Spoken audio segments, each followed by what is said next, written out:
Hi guys, it's me, Chazza HD, and welcome to qualifying day for the first time in 2024 on the 1st of March, the first Grand Prix of the season, the Bahrain Grand Prix weekend, and thank God we are finally here at the first Grand Prix. Really excited to see what's going to happen in this qualifying session coming up in just under an hour and a half's time, and obviously the race tomorrow. Pre-season testing, we didn't find out too much about how the performance was through the field. We got a decent idea, but nothing great about how everything was shaping up. Did get a lot of a better idea though yesterday in the practice session, namely practice 2, as to where certain teams are for the year, but definitely where certain teams are for this weekend's Grand Prix in Bahrain. So, yeah, looks actually a bit closer than I expected. Not in terms of, the gap from, say, Red Bull to the next best team, but if you look at the top 5 teams, the gap between them is a bit shorter than I thought it would be going into this qualifying session. So, yeah, I'm pumped for this session. Cannot wait to see what happens, and let's hope that we will get at least 2 different teams fight for pole position. Doesn't matter who those 2 teams are. Let's hope we get that. And if we can get even more teams fighting for pole, that would be great. But we'll have to see whether anyone truly has a car as quick in qualifying today in Bahrain as Red Bull, or even maybe quicker than Red Bull. Again, we'll have to find out in a couple hours' time. I hope you guys are doing well for this first qualifying day of the year. Whether you're just tuning in for the first time in 2024, hello to you. Whether you were with me on Wednesday for my season preview, hello to you. And in general, hello to you all. And I hope you're all doing well, no matter what time zone you're in, what part of the world you're from. Hoping you're all having as best a time as possible, given whatever circumstances you are going through. And what we're going to be doing for this build-up to qualifying is looking at practice 2 yesterday, which is the most representative session we've had so far, to really look at where certain teams are, mostly.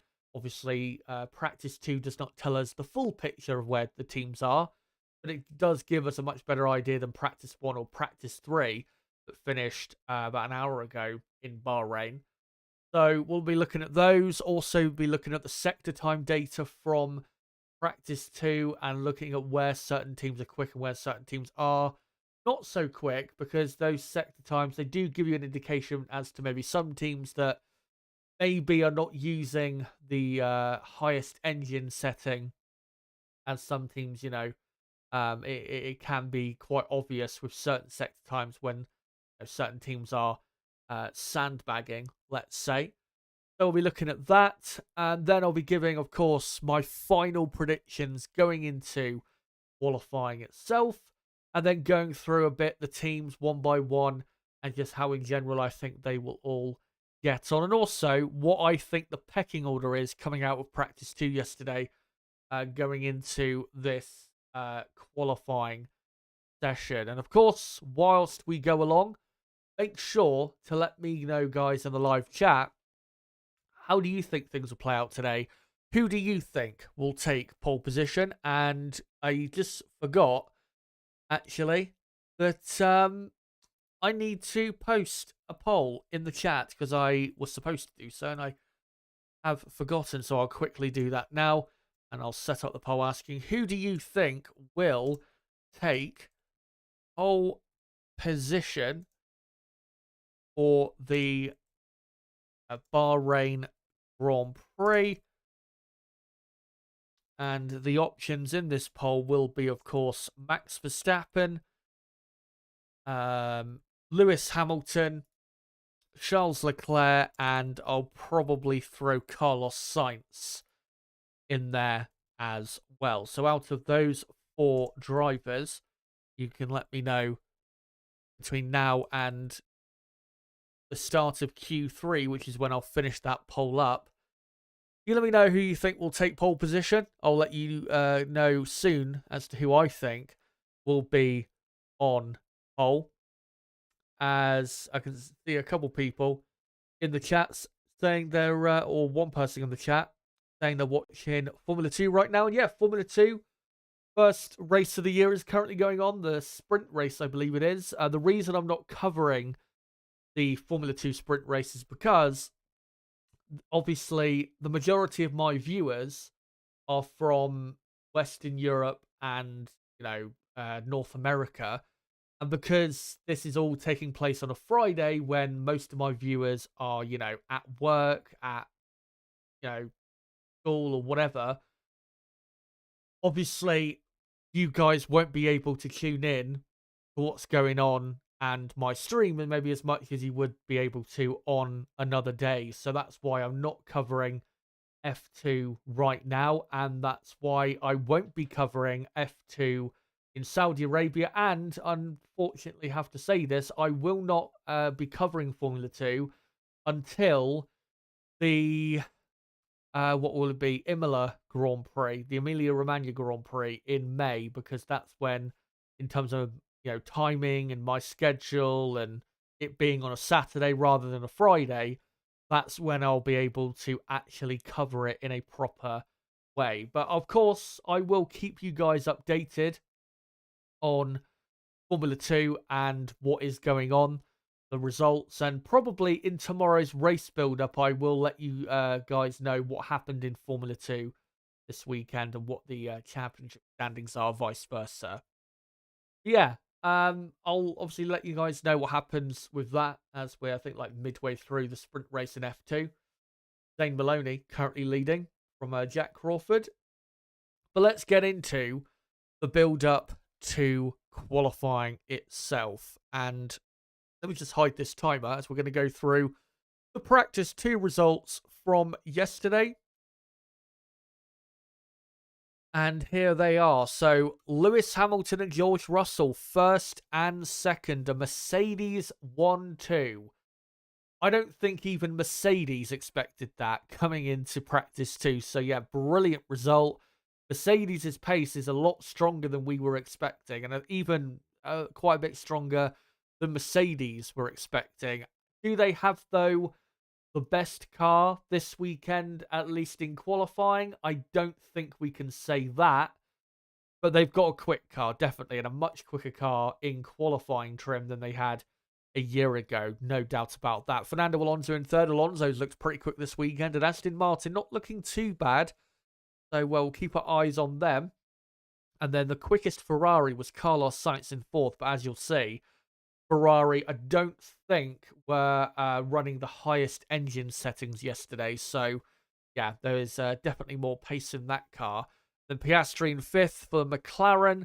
McLaren not looking that great, really, when you compare where they were, towards the end of last season. They're not slow, McLaren, but they're definitely not, like, podium material, let's say, at the moment. Definitely from what I saw in practice 2 yesterday. And then you got Max Verstappen in sixth. Red Bull also clearly were sandbagging, as I'll get into with the data. There's definitely more pace in that Red Bull, but still, the gap between them and the rest is not as big as we previously thought, which is good news. And then you've got Hulkenberg in seventh. Haas a lot quicker than expected and looking very competitive. Over a single lap is the Haas, which is obviously something we've come to expect from that team. Lance Stroll in eighth. Decent pace from Stroll, but whether he'll keep that up in qualifying, who knows. Charles Leclerc ninth. Leclerc didn't do the best lap in practice too, so that's why he was 3.5 tenths away from Carlos Sainz. And then Sergio Perez rounding out the top 10. And then the bottom half of the order, Alex Albon in the Williams. Williams' pace is not too bad, but it's definitely not quite as strong as it was at times in 2023. So Williams are kind of where they were at the end of last season, which is, kind of on the fringes of the top 10 most of the time, I would say. I mean, maybe we'll see better in qualifying, but that's where I personally think they are. Daniel Ricciardo then in 12th for Racing Bulls. Racing Bulls do not seem, despite having a car that handles very well, they don't seem to have a car that is just generally quick here. And I think that is really because that car is not really suited, let's say, for high-speed circuit, which we did see last season. That the AlphaTauri back last season was a lot better at the tighter, twistier type circuits. So I think that's what the cause is, let's say, for Racing Bulls not being that quick. Logan Sargent 13th, still a bit too far off in lap time compared to Albon, but doing better in terms of position at least, and closer than he was at times in 2023. Kevin Magnussen 14th. Magnussen still really slow compared to Hulkenberg, like he was a lot of times last season. Yuki Tsunoda in 15th. He'll be wanting to do better, quite a bit off his teammate in practice too. Pierre Gasly 16th. That is the best that Alpine could do, and actually was well, they were quite lucky were Alpine to finish in 16th place, because Sauber, as you can see, were quite poor with their lap time, 17th and 19th. But I am pretty sure that Sauber also were sandbagging to a degree in the practice 2 sessions. So yeah, Alpine's car is, I wouldn't say by far the worst car, but it is probably the worst car this weekend. Yeah, not looking good for them. And then Bottas 17th, Ocon 18th, Zhou 19th, and Lando Norris P20. The reason he's P20 and so far off his teammate in lap time is because he tried to do a quick time in practice 2 yesterday, but had a really bad final corner and then just backed off for the between the final corner and the start finish line. So that's why he ended up in last position. But Norris was in the, I think, the top 5 in practice 3. So yeah, he is absolutely fine when it comes to speed. Let's now get into the sector times from practice 2, just to understand why certain teams were where they were in that session. So sector 1, you've got 2 DRS zones, and it is really about your straight line speed in the first sector. And Mercedes were the quickest by just over half a tenth from Haas. And then Red Bull, the third best team, a tenth off. And we know, because obviously the engines in terms of development, they've been frozen since, September of 2022, so a year and a half ago. We know the Mercedes power unit is just simply not as strong as the Red Bull powertrain power unit, whatever you want to call it, Honda, basically. So Red Bull definitely sandbagging in practice 2 yesterday. They definitely could have gone quicker in this first sector. By how much could they have gone quicker? I think at least a tenth and a half, maybe even 0.2 of a second. So yeah, I think there's definitely more pace in that Red Bull. Same for Ferrari as well, who were only the 6th best team in Sector 1, and they were 0.3 of a second behind Mercedes. We know the Ferrari power unit is stronger. So yeah, Ferrari as well have a lot more pace in the bag. And of course, Leclerc, who did that sector time, he ended up back in 9th place, even behind his teammate in the end. So yeah, Ferrari have got definitely more pace there. Whether it's enough for them to be quicker than Mercedes overall, it's going to be close. So yeah, you've got Mercedes, Haas, Red Bull. Aston Martin's first sector speed is not too bad. Maybe you could argue they should be a bit closer to Mercedes, but I don't think it makes a gigantic difference. McLaren, a tenth and a bit away from Aston Martin, and 0.2 of a second overall away from Mercedes, and that definitely is an issue for McLaren. And by the looks of it, McLaren either were playing around with the deployment of their ERS yesterday, or they do have a bit of a drag problem, because 0.2 of a second to give away in the first sector is quite excessive. And then yeah, Ferrari definitely have got more pace in the bag, because we know the first sector they're going to be in qualifying today, one of, if not the strongest team. Williams, maybe you could say they'll be stronger in qualifying today because that first sector time not very good. And then Racing Bulls, not really surprised where their pace is at. And then a 2.5 tenth drop to Alpine, who, no surprise, have a pretty slow car in that first sector. And they have the worst power unit on the grid.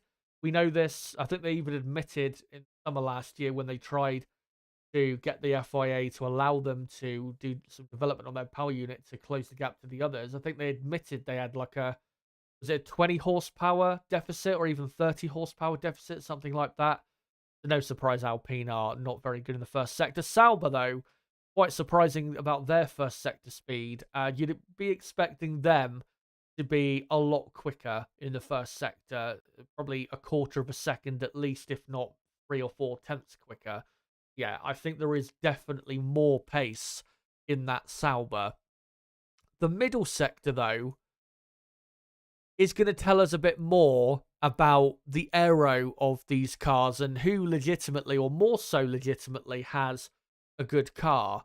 And McLaren were actually, had the best Sector 2 time by 300ths of a second from the Aston Martin. The Ferrari just behind them and the Mercedes just behind as well. And interestingly, Red Bull, only the 5th best team and a 10.5 away from McLaren. Now, I don't know if, Max was saying that there were certain, I think, setup issues with the car. So maybe that is why Red Bull were not quite strong yesterday. And see in qualifying whether Red Bull have rectified those issues. But if it, it can't really be rectified and it's not really a setup issue, it's more of a fundamental issue, then it is quite interesting that Red Bull are not quite as quick through the corners here in Bahrain, at least so far, compared to the other front-running teams. But again, qualifying, we'll find out a lot more. Red Bull, of course, have had, since practice 2, plenty of time to fix the setup and get it to where it needs to be. So, yeah, we'll definitely find out more in qualifying. And then quite a big drop-off, a quarter of a second to the Haas team. Still a pretty good Sector 2, though, considering what we were hearing about Haas going into the season, that they were going to have, like, the worst car, were quicker than all the other midfield teams in Sector 2. Just about quicker than Williams, nearly a tenth quicker than Alpine. Quite embarrassing for Alpine to be so slow in the middle sector where there are so many corners. Sauber, again, quite far off. I'm pretty sure they've got more pace. And I think Racing Bulls as well have got at least, say, 2 tenths of a second more pace in their car in that middle sector. So, yeah, I think they can definitely do better there. But interesting that McLaren and Aston Martin were the 2 quickest teams in the middle sector. I was not quite expecting that. I thought it would have been probably Red Bull and then maybe, I don't know, Mercedes and then maybe McLaren as the top 3. I was not expecting it to be McLaren and Aston Martin and then Ferrari. That is, yeah, quite a surprise. And maybe does show that McLaren and Aston Martin, maybe they don't have the best top speed, but their aerodynamic grip is quite good when they, get the setup right and nail down a good lap. And then final sector, which is 2 corners, and the rest of it is just flat out, and it is quite high speed. Mercedes quickest once again, like they were in Sector 1. Just over a tenth quicker than the Ferrari of Leclerc. Again, though, I think Ferrari can do better in that final sector because, again, at high speed, they've got the better power unit. And they got Haas, pretty good.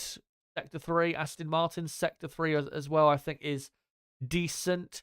Racing Bulls is, pretty good. Red Bull, again, like Ferrari, I think they can definitely show more pace in that final sector. And then Piastri in 7th, not too great for McLaren. Probably should be a 10.5 better at least in that final sector. Williams then in 8th. Probably would have expected a bit more from the Williams in that final sector, to be honest, in terms of lap time.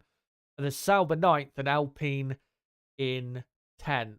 So if I just go back to the top 10 of practice 2 yesterday, I think what is clear to me is most of the teams were pushing about as hard as each other, but I think Ferrari and Red Bull definitely were not pushing quite as hard as, say, Mercedes or Aston Martin or maybe even McLaren were yesterday. So Red Bull and Ferrari, there is more pace in those cars. But again, for Ferrari, whether that extra pace is enough to be ahead of Mercedes, we'll have to see. And for Red Bull, probably still have the best car, but whether they're going to be, half a second clear or more, or it may be even 0.3 or 0.2 of a second clear, we don't know exactly. I still think Red Bull have probably got the best car. I have actually got it written down on my notepad here. I'll just go through it quickly, what I think the pecking order is. So I've gone Red Bull quickest by about 2 to 0.3 of a second, around about that. And then Mercedes, I'm going in second, just ahead of Ferrari. I think it is very close, though, between those two teams. And then fourth and fifth best teams, very hard to say. It's between McLaren and Aston Martin, but it's very hard to say. I think they are very close to one another, those two teams. And then after that, I've got Haas in sixth as the sixth best team, again, for qualifying. Not for the race, for qualifying. And then Williams just behind in seventh. And then just behind them, Racing Bulls in eighth. And then Sauber, I've got ninth, but I do think there is a possibility they might be seventh or eighth best team. Difficult to say, though, where Sauber will fit in exactly. But I think there is more pace in there. And then Alpine, I have as the slowest team for qualifying and probably the slowest team for the race as well. So with those being my my pecking order and going through the lap times, the data there, let me get into now my final predictions for qualifying. And here is my top 10. Not going to go through the entire field, just go through the top 10. Max Verstappen, I think, will take pole position in Bahrain. Lewis Hamilton, I'm going in second, only 0.2 of a second down, with Leclerc just behind in third, and Perez very close behind to Leclerc in fourth. And then I'm going Carlos Sainz in fifth, George Russell sixth, Lando Norris in seventh, Alonso eighth. It'll be very close, I think, between McLaren and Aston Martin in this qualifying session. Yeah, Norris seventh, Alonso eighth, Piastri in ninth, and P10, I am going Nico Hülkenberg. Was difficult, though, to decide who was going to be P10 because really it should be Lance Stroll. The issue, though, is Lance Stroll, and we know what he's going to probably do, which is be miles off his teammate. I hope that's not the case, but we saw last season what, he was doing on a regular basis. So that's why I've gone Hülkenberg in 10th. But if Lance Stroll performs to his best level, it should be Lance Stroll in 10th place and a bit closer to Norris, Alonso, Piastri on lap time. So that's my top 10, guys. Let me know in the live chat and, let me know in general. What's your predictions for qualifying? Who do you think will get on pole? There's a poll running in the chat. Let me know in that. What do you think the top 5 will be? What do you think the top 10 will be? Let me know in the live chat. And I will get to your comments pretty soon. Before I do, though, just want to quickly remind you guys as to the upcoming schedule on the channel. Don't forget to subscribe for more content like this because, of course, we'll be covering every Grand Prix in 2024. And tomorrow, I will be live at 12 p.m. UK time. 3 hours, that is, before lights out for the race preview and then the race watch along. The race starting at 3 p.m. UK time. And then after Saturday, I'll be live next on Wednesday at 7 p.m. UK time to preview the Saudi Arabian Grand Prix, which, of course, for that Grand Prix, we will again have practice on a Thursday, qualifying on a Friday, and the race on the Saturday due to Ramadan. So yeah, make sure to subscribe to the channel if you are new, and make sure as well, everyone watching, to smash that like button. Let me just get the timer running again, as we have got an hour and 5 minutes to go until qualifying begins in Bahrain. So, yeah, not too far away. It's the F2 race, by the way, is just coming to the last couple laps. 3 laps, actually, to go in this sprint race as darkness has descended.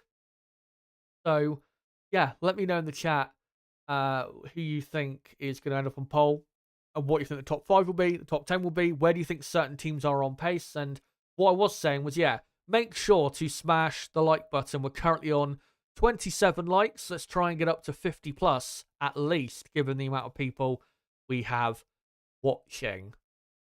And talking of Lance Stroll, I did do a video a couple months ago about Lance Stroll, about why I think in Formula One he is finished. Of course, he's on the grid, but I think he's finished as a Formula One driver. If you want to check that video out, it is in the description. There is a link to it. Yeah, did pretty well.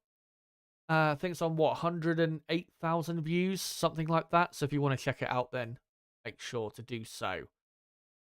But actually, yeah, what I'll do is I'll go through some comments from you guys first, and then we will start getting into the teams and, team by team, how I think they'll be on pace and just how their day will go. The next, say, half an hour or so, let's pay attention to what you guys have to say in the chat. So let's just see how you guys are doing. Hello to all of you. Hope you're all doing well. Silverback says, "Oh, Chaz, I'm missing meetings for this." It is a bit shit that qualifying is on a Friday, because I know, again, it does clash with people's, work, studies, or whatever you may be, doing. And that's why this stream today is not as long as the normal qualifying day streams we do, where obviously we'll end up being live, from practice 3 all the way through to the end of qualifying for like 5 hours or so. Those will be returning, guys, but not until Miami. Because, obviously, next week, Saudi Arabian qualifying's on a Friday, so it'll be the same again. Hour and a half build-up, and then the watch-along, and then that's it. And then we'll have, obviously, Australia. Very early start, so I won't be doing like a super long stream for that. Same with Japan, same with China. So yeah, the big long qualifying streams that I have been doing for the last couple years, like I said, I will be doing them this year, but I won't be doing them until Miami. And then after that, I'll be doing those long qualifying day streams on a regular basis until probably the last couple months of the season. Bean says Max Leclerc Hamilton will be the finishing result. Frank Triggs says, I'm guessing the order being Red Bull, Ferrari, McLaren, Mercedes, Aston Martin.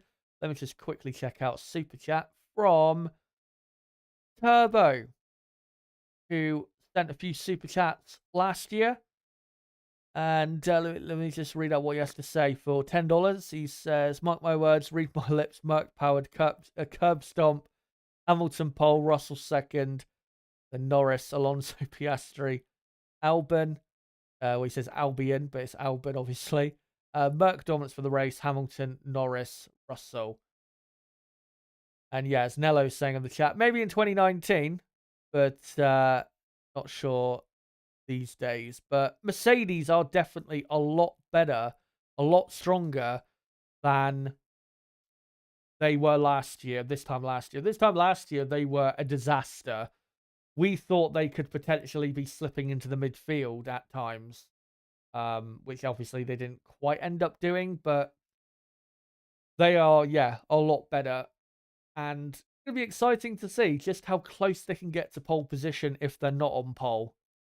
Because if they can, be very close to pole around this type of layout, then I think it sets them up for a good season ahead. Astro Stevo in chat says, really hoping for a good season this year, but also not really expecting it. Please let's not see another Max cakewalk. Please, F1. Yeah, let's hope we get a bit more competition this year. Yanni says, hello, Chaz from Narnia. See if I can find some other comments here. Nicholas, do you think Daniel Ricciardo will win a race this year? He asks. No, I don't think he will, but I don't think a podium is out of the realm of possibility.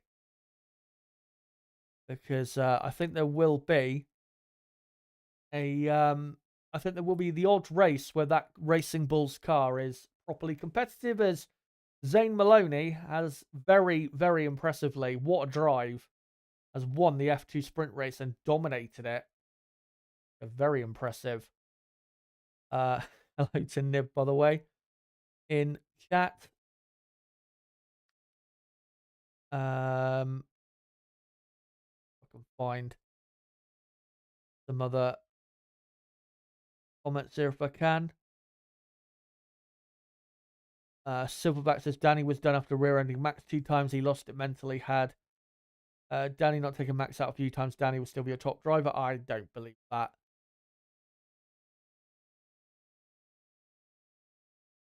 And if anyone's wondering, qualifying starts in 58 minutes, which might sound a lot, but it will go by pretty quickly. Another super chat from Turbo for $5. There's the Mercedes engines are running at 2,500 horsepower starting now. Second best is Ferrari, only 1k. Honda is same as Renault, at 600.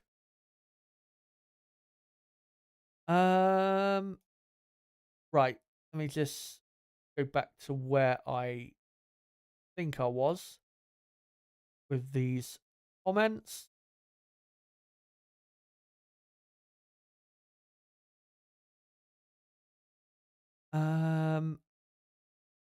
Christy was saying, I hope it's not Max on pole, but it probably will be. Hard set at this stage, the exact order of cars.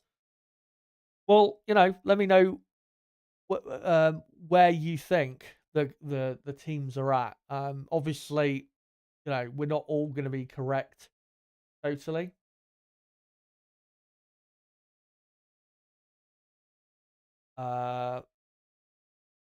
Will Rally Sport, I think it is, says Alonso could get pole. Aston Martin look fast.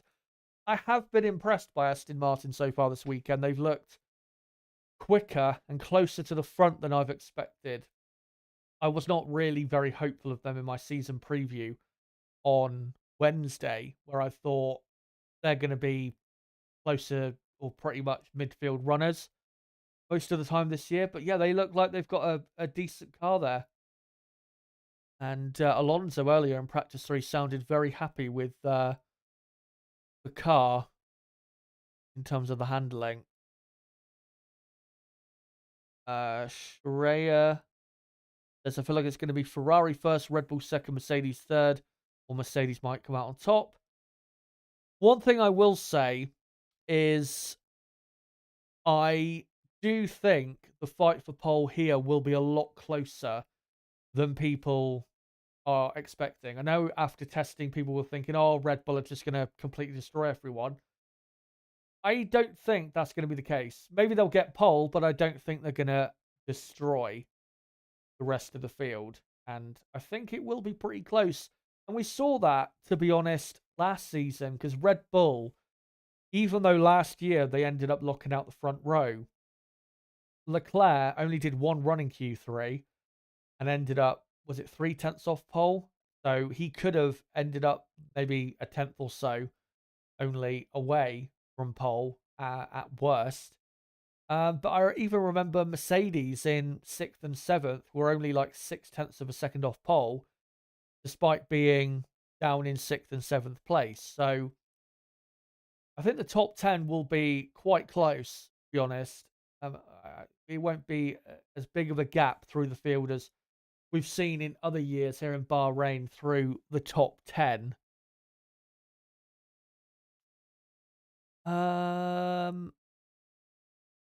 What is going on with Alpine? Oh my god, the new car is so slow. Well, Gasly last year was top 10. Yeah, obviously, Gasly finished in 9th. Ocon qualified, I remember, in 9th. Yeah, Alpine's car. Yeah, well documented. It's overweight. hasn't got enough downforce, isn't really seemingly quick on quali or race runs. There's nothing really good about it. There's not one area of the car that is a strong point, let's say, at the minute for Alpine. I think they will be better off at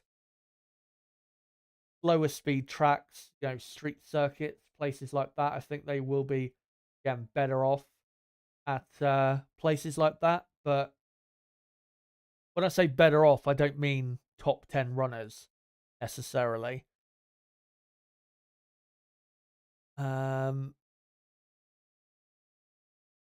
saying I can at least help out with the Asian race streams. Yeah. Be great for you having, what was it? I think it's 3 in a row.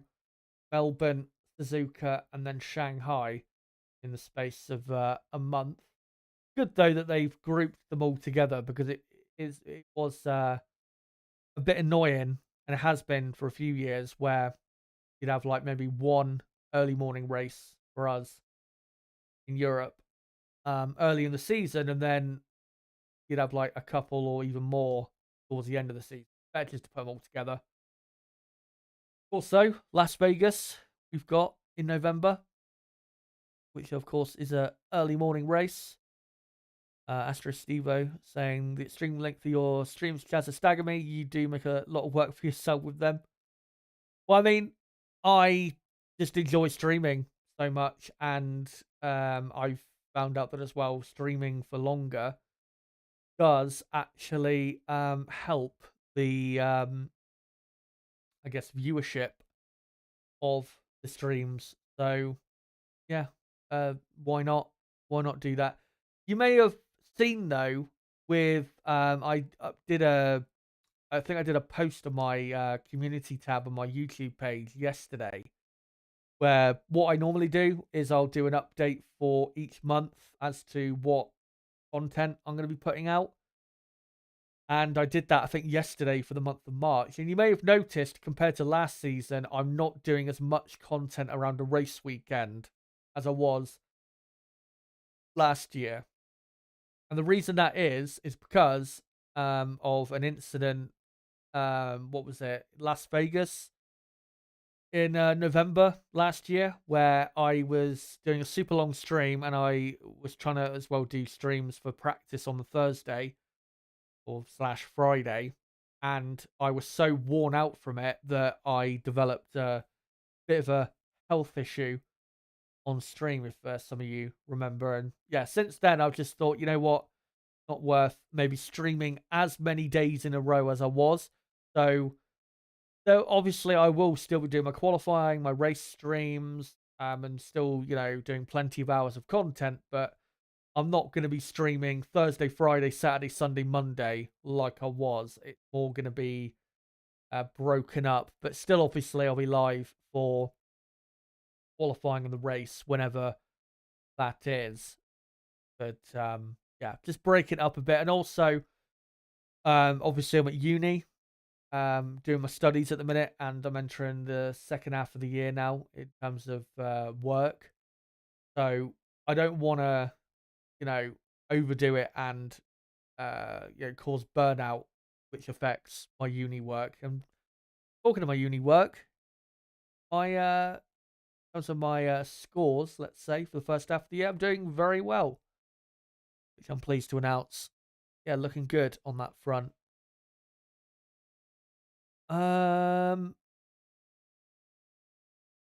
See if I can find a few more comments here. Frank Triggs saying, what's worrying is Red Bull have improved tyre wear massively, apparently. Yeah. As Nib, I think, just said after your comment, their tyre wear on the race runs they had yesterday was non-existent.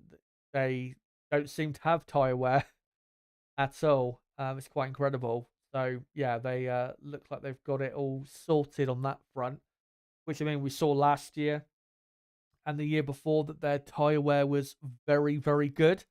And talking of the race runs, they are very interesting, let's say, the data. Not necessarily in terms of who's quickest, but after that, it is definitely interesting. But of course, I will get into that tomorrow in regards to, where certain teams are for the race. Then, obviously, once we've had the race tomorrow, we should have a good idea, I think, going forward of just where teams are for this year, at least to start the year. Will F1 Gaming says Mercedes over-dramatized their struggles at times. They had second best car in Australia last year, so they weren't that bad. The thing you have to remember is, they did, but in the first half of that season, well, not first half, but the first, 6-7 races, really, they were relying on their drivers to get decent results rather than having to rely on the car.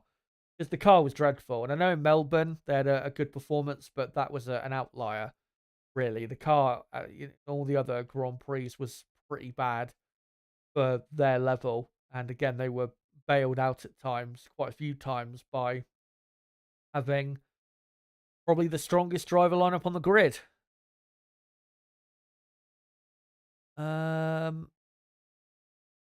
Astro Stevo, hold on. Let me just see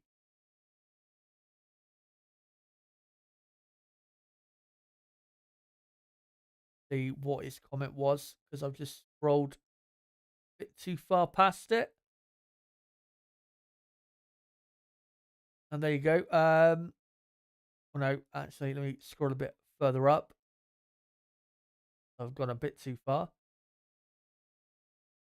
There you go. Astro Steve earlier saying, I think Ricciardo might be in the main Red Bull Racing team mid-year. So, yes. Well, if he is, then yeah, definitely should be getting at minimum podiums in that car.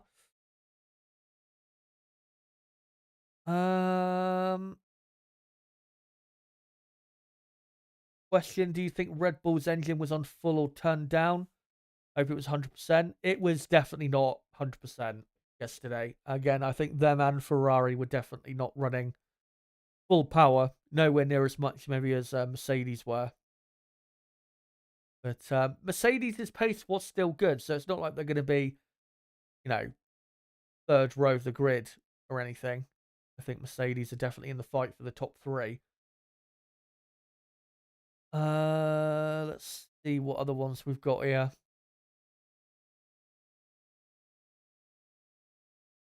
Busy Charles says, happy to start the season. Charles, great to be back.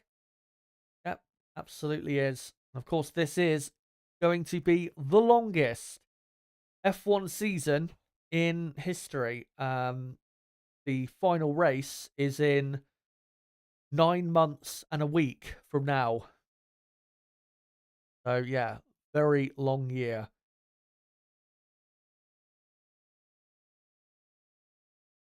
As roll through.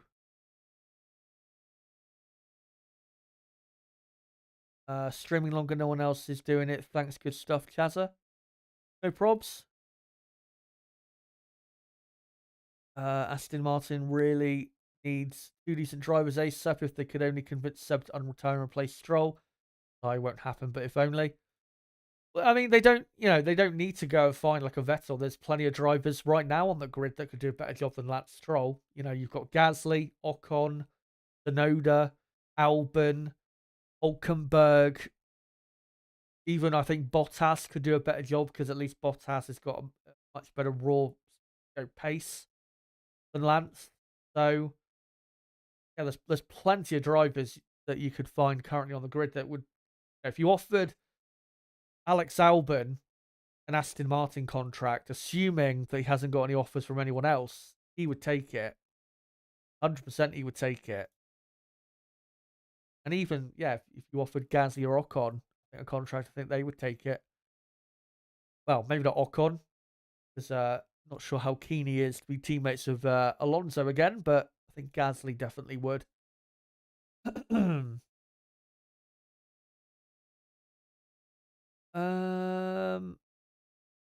Hello, by the way, to Francisco, long-time viewer in the chat, saying, hello, Chaz, I just came to say hi. Hopefully this qualifying will be as strong as the WEC one earlier. I've had good things at WEC. Might have to give it a bit of a watch if I can this year. because I've heard, yeah, interesting things going on in that series. I think, did I see Toyota apparently are terrible? Something like that. I thought I saw something in regards to that.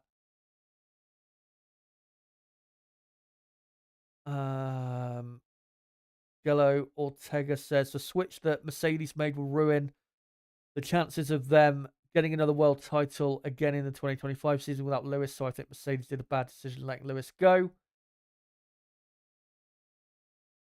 I mean, I'm hard to say whether what you said is correct because it really depends on, like, at the end of the day, the car. I mean, in an equal car to the Red Bull, I think Lewis can make the difference to win a championship. I know, of course, in 2021, Max, for most of the season, was getting the better of Lewis, but Lewis is still, one of the best out there.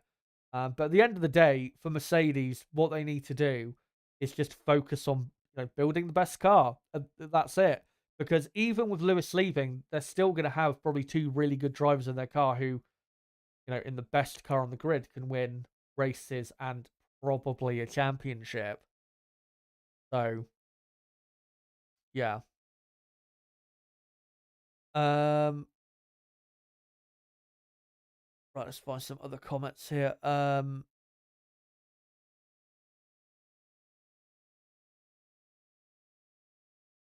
Willifon Gaming says, I've gone right off Ocon. Will Rally Sport, I think it is, says I'm going Max first, Alonso second, Leclerc third, Norris in fourth. Interesting top four.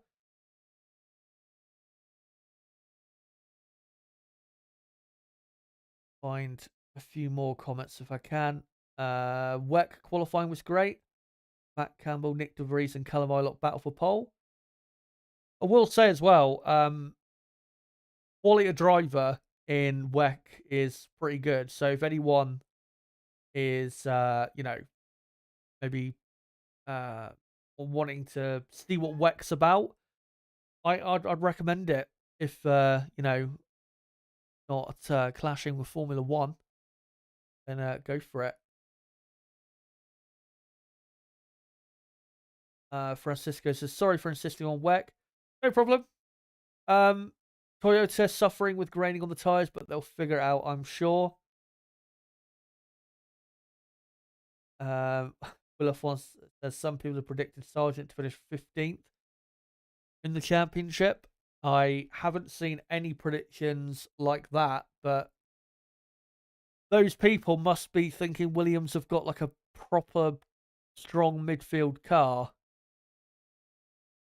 which I'm not quite sure Williams do have a strong midfield car. I mean, it's quick, it's competitive, but I'm not sure it's a top 10 car right now. But it's in the mix. There is no doubt about that. I'm going to say, Astro Stever says, I'm going to say Sargent will be last out of the season, but Perez and Stroll won't. Both the latter to be dumped / retire. Wishful thinking, maybe an admittedly biased, but still.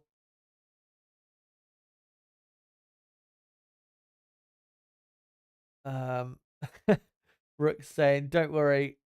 Nib and Chaz didn't believe me when I said for Hamilton would go to Ferrari several times last season. Did you say it several times? I can't remember if you did say it several times. Yeah.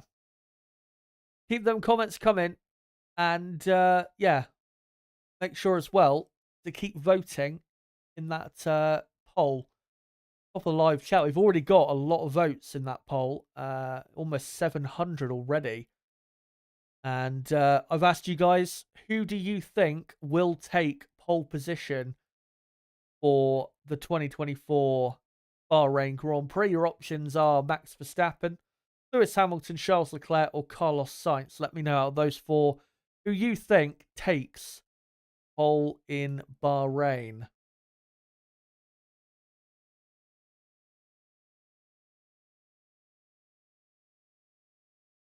Looney Classics saying rally in F1. Do you have two equally matched teams in F1 at the top? Merck will win again without Lewis in a car that is fastest. George can win the championship for them.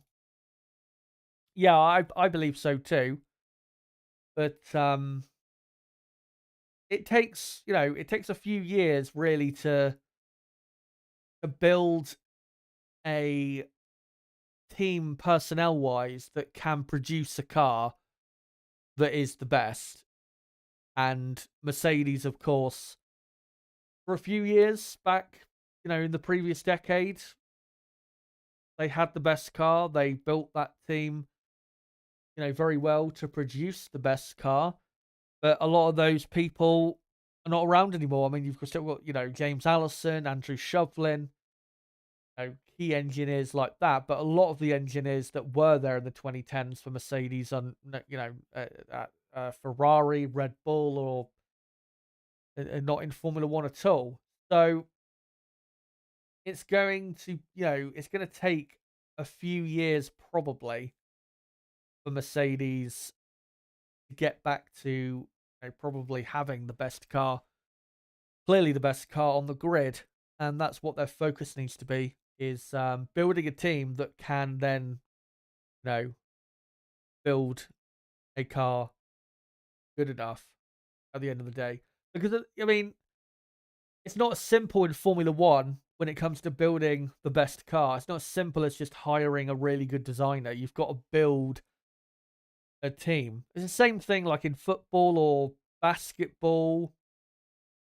You can't just sign one person and it all click into place. It takes a few big names or, quite a lot of people to make it work. And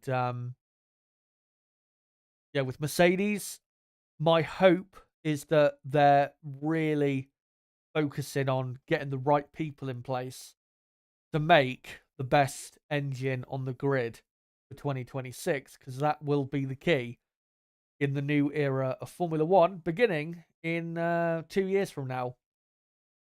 But if they don't get the right people in place, then they will probably be where they are now, which is a front-running team, but not really a title-winning outfit. But we will see.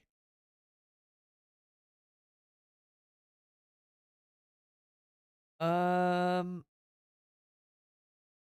me see if I can find some other comments here.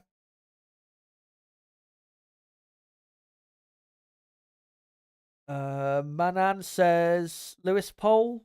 Question mark. I think it is probably just a bit too out of reach for him, but if the Mercedes is on the same pace as the Red Bull, then why not? Why not? Lewis Hamilton is the greatest qualifier of all time. He does have, obviously, pole position here in Bahrain before. Hamilton has taken, 3 pole positions before in Bahrain? So, it's doable if the car's there, but all about whether the car's there.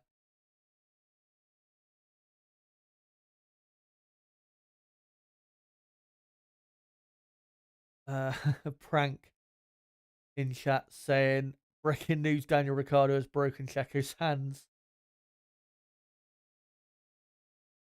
Nib saying, so hard to predict, but going to go Verstappen on pole, Leclerc second, Alonso third, Perez fourth, Hamilton fifth. Sounds to me like after Max on pole, you think it's going to be a pretty close fight, say from second down to probably 7th, 8th, because, Leclerc, Alonso, Perez, Hamilton being in those positions, you'd imagine the lap time difference between the 4 is going to be very close. But I really do hope with Aston Martin, I really do hope their car is that strong that they can get Alonso into the top 5, because that would be really, really good to see. Because I was really a bit disappointed after testing, as I thought Aston Martin just didn't really show that great a speed compared to what we saw, this time a year ago, which obviously has to be the benchmark for Aston Martin for what they need to be getting to. And yeah, I just thought Aston Martin had not really moved on that much from where they were at the end of last season, which was, not that great. But Alonso has looked good. He has looked good. Was third in practice 2 and second, I believe, in practice 3. So Fernando, he's clearly happy. Francisco asking Chaza, where do you think Sainz will go? Sainz Jr. will go. Personally, I think he is perfect to replace Perez at Red Bull, but I doubt they would take him in. Also, I don't see him signing with a new team like Audi. Yeah, I don't see him going to Red Bull. I think if they were going to put Carlos in the Red Bull, they would have done it years ago. I mean, they knew Red Bull back when Carlos was at Toro Rosso. They knew how good he was. So if they thought he was a properly good option for Red Bull and would have fit in nicely alongside Max, then they would have kept him in the car an extra year and then put him in the Red Bull instead of Gasly. But they let him go because they thought that it wasn't, he wasn't worth keeping. So I don't see them suddenly changing their mind. There's been rumors about him going to Mercedes, but with Mercedes, and Toto Wolff literally admitted this, that the reason they let Hamilton go is because they didn't want to lose Kimi Antonelli, who is their superstar young talent in their driver academy, who is in Formula 2 this season. Obviously not having a great weekend because the Prema car that he's driving, and also Oliver Behrman driving, is terrible because of car setup issues. So, with him admitting that, I don't see why Mercedes would then put Carlos Sainz in the car because, and as well with Carlos, why would he want to join Mercedes when Mercedes, are probably only going to keep Sainz in that car for 2 years maximum? It just wouldn't be a great move, I think, for Carlos Sainz. And I think, even though you said, Francisco, that you personally or that you don't see him signing with Audi, I think that's his best option because if he wants to win the championship, the best option he has is joining a team where he's going to be the number 1 driver or the best driver at that team, and a team that could surprisingly become championship contenders in the future. That's the only way a possible championship bid is going to happen. It's not going to happen with him joining a Red Bull or a Mercedes or an Aston Martin, where he will be placed alongside a driver that is probably better than him. So if he legitimately wants to win the championship, join Audi because that is his best hope. Or he can go be a number 2 driver at Mercedes or Red Bull. It's his choice at the end of the day. But I think Audi is the best option for him. Rooksfoot says top 5. He thinks will be Sainz, Verstappen, Leclerc, Alonso, Russell. Interesting. And yeah, 1:29.7 was the pole position time last year. I think pole this year is probably going to be,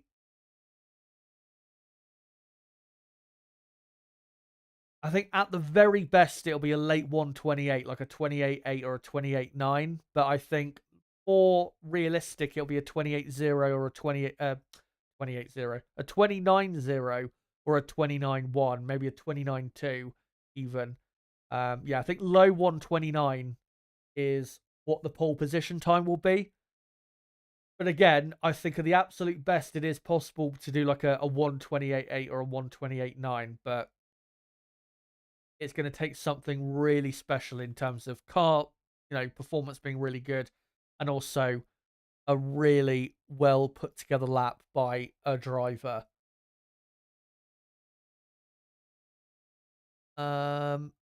Lloydie says Sainz is working well, I reckon. Paul Carlos, Verstappen second, Russell third, Alonso fourth, Hamilton fifth. I'm no pundit, just my thoughts, lol. No problem. Obviously, we've seen the data so far, and we can only go off of what we've seen so far and interpret it as to what we think could happen. But I'll just read out this comment from Francisco. And then I'm just going to go in a minute, team by team, and just give my final thoughts on the teams as to just how I think their qualifying sessions will play out. Francisco saying, what if Sainz continues to challenge Leclerc closely? Would Mercedes change their opinion? They might want to see between him and Russell before the new Kimi comes in. That's a good way of saying it, actually, the new Kimi. I mean, yeah, if Sainz this season matches Leclerc or even beats Leclerc, I don't think he will. But if he does, maybe you could say that, they'd want to try Russell out against Sainz to see whether Sainz might be the better option. But if things play out how I think most of us think it'll play out, then I don't think that will happen. But, I mean, yeah, if Sainz does beat Leclerc in his final year, then yeah, it's something maybe worth considering, seriously worth considering for Mercedes. But I just don't see Carlos Sainz racing for Mercedes. I just don't think it as well. I just don't think as a team it's a good fit. I think Red Bull obviously would be a much better fit, because I just think with the way the team is and Carlos is, I just think it'd fit in better at Red Bull. Yeah, I think I just can't in my mind picture Carlos Sainz in a Mercedes car.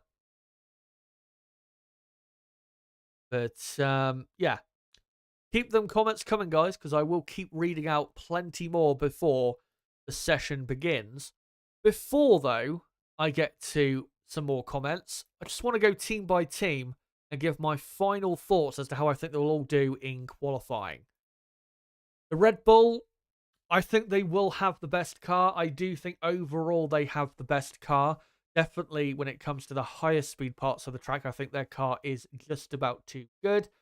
It will still be close, though. Max Verstappen will still have to deliver the best lap he can, because, if he is slacking a bit, and we have seen occasionally, Max not produce quite the best lap in qualifying. And if that does happen again, then there is maybe not an open goal, but an opportunity, let's say, for the other teams to try and exploit. So if Red Bull and their drivers, they deliver absolutely the maximum of what they can do, they should be on pole position. But again, I don't think they're as far ahead of the other teams as some may think. Ferrari maybe have not looked that great this weekend, but there is definitely more pace in the bag compared to what we saw in practice 2. We know around a high-speed track, because of their power unit being so good performance-wise, that they are always going to be competitive at tracks like this. So they will be right up there. I think they will have at minimum one car in the top 3. I'd be very surprised if they did not. Leclerc, of course, great record here in Bahrain. He had pole position here in 2022 and went on to win. And as well, took pole in 2019 and really should have won the race. It's been one of his best tracks on the calendar. So watch out for Charles Leclerc. He should be very, very competitive. Mercedes-Benz have looked better this weekend than expected. Don't think we were quite expecting to talk about them in such high regard going into this qualifying session. Lewis Hamilton looks like he's a lot more confident with the car than he was a year ago. George Russell, not so much. He was a bit up and down yesterday. He did eventually do a good lap, but it definitely does seem like he's on the back foot compared to Hamilton. I think Hamilton will be the number 1 Mercedes driver in qualifying today. But that Mercedes car, is a lot better than last year's car. And fundamentally, I wouldn't say they've got a great car, but it's definitely good. It's something that you'd want to drive a lot more compared to last year's Mercedes car. It actually feels like a car, according to the two drivers.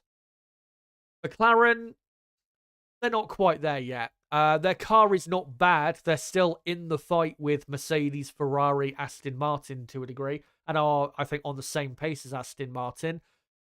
And, I've got two great drivers, but their car is not at its ceiling quite yet. They are going to need, obviously, in-season development, which they said coming out of the car reveal event. But, that in-season development is what they're going to need to really get back to what they were doing at times last season. So, for qualifying today, I think a 4th row lockout, something like that, maybe a 6th and 7th, 6th and 8th, something like that, I think would be a decent qualifying for McLaren, and then they could go on and probably have a decent race. But yeah, you're not going to see this weekend, or probably until May, I reckon, say more so what McLaren can do in 2024. McLaren, interestingly, never have had pole position in Bahrain. Aston Martin, neither have they. Fernando Alonso, of course, did qualify very well here last year, 5th on the grid, and so far, he's looking good. He sounds very happy with the car, very happy with the balance, which is really good to hear. But will Aston Martin legitimately have the pace to fight for their top 3 on the grid? I don't think so, because I just don't think they've got quite a good enough car over a single lap to be as good as Red Bull, Mercedes, or Ferrari, which is why I've got them back more so with McLaren.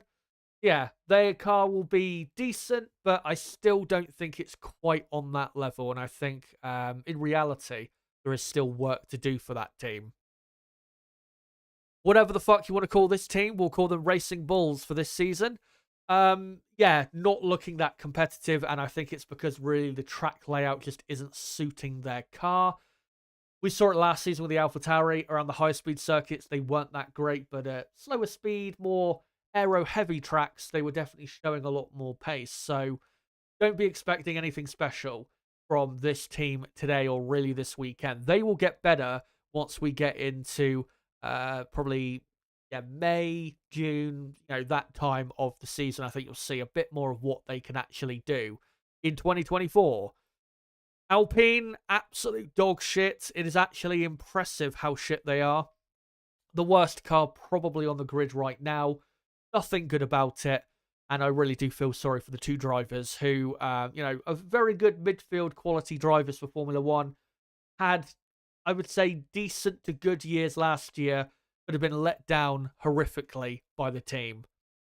Williams, decent to good car, but I don't think good enough to get into the top 10. Just don't think it's got enough downforce, unfortunately, to get into the top 10. And I don't think it's going to be quick enough, especially in that middle sector, to get the job done. It will still be close, though, with them, Haas, Racing Bulls to a degree. If they can get both cars into Q2, then that would be, I think, a good result for them. Say a 12th, 13th, even 12th and 14th, I think, would be a good result for the Williams team. Stake F1, or what we're going to call them, Sauber. Yeah, didn't show really great pace from practice 2, but I think they do have a lot more in hand. And with the Ferrari power unit they have, you would imagine around this type of racetrack they should be decently strong. I do think if Bottas is on it, Sauber do have a good car here, he might be a threat to get into the top 10.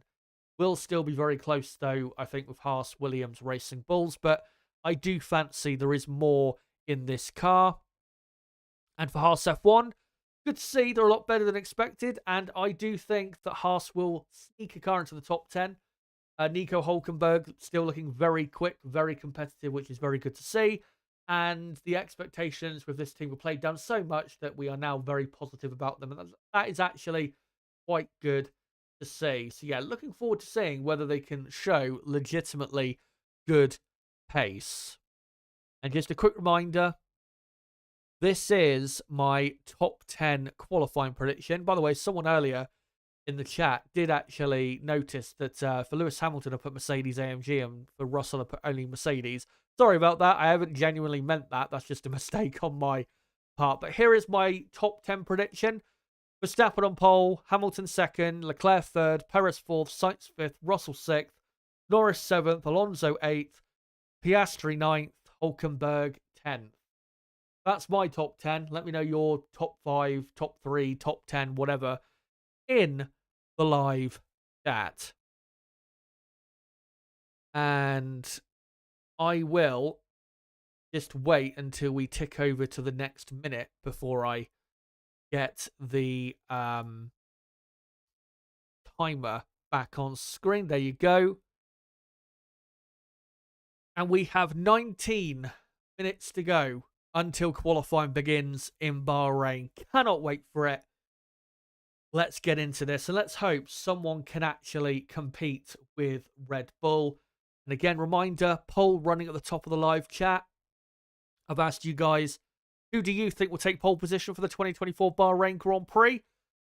Max Verstappen, Lewis Hamilton, Charles Leclerc, and Carlos Sainz are your options. Let me know who you think out of those four takes it. And quickly, before we get into it, again, if you are new to the channel, don't forget to subscribe for more content like this, because I will be doing qualifying and race watch-alongs for every Grand Prix in 2024. And for everyone watching right now, make sure to smash that like button if you haven't already. It does help the channel grow. And we are only on 89 likes, and we can definitely, I reckon, before we get into qualifying, which is in just over 15 minutes, I reckon we can get to 100 likes. So make sure to get the likes up to 100 by the time we get to qualifying. Yeah, not too far away now from the beginning play. And just to update certain people that might be new, obviously we don't show the live session, because if we did, I would get sued to hell.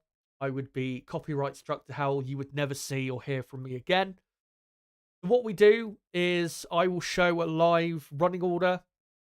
Well, not show it. I do show it, but I also operate it.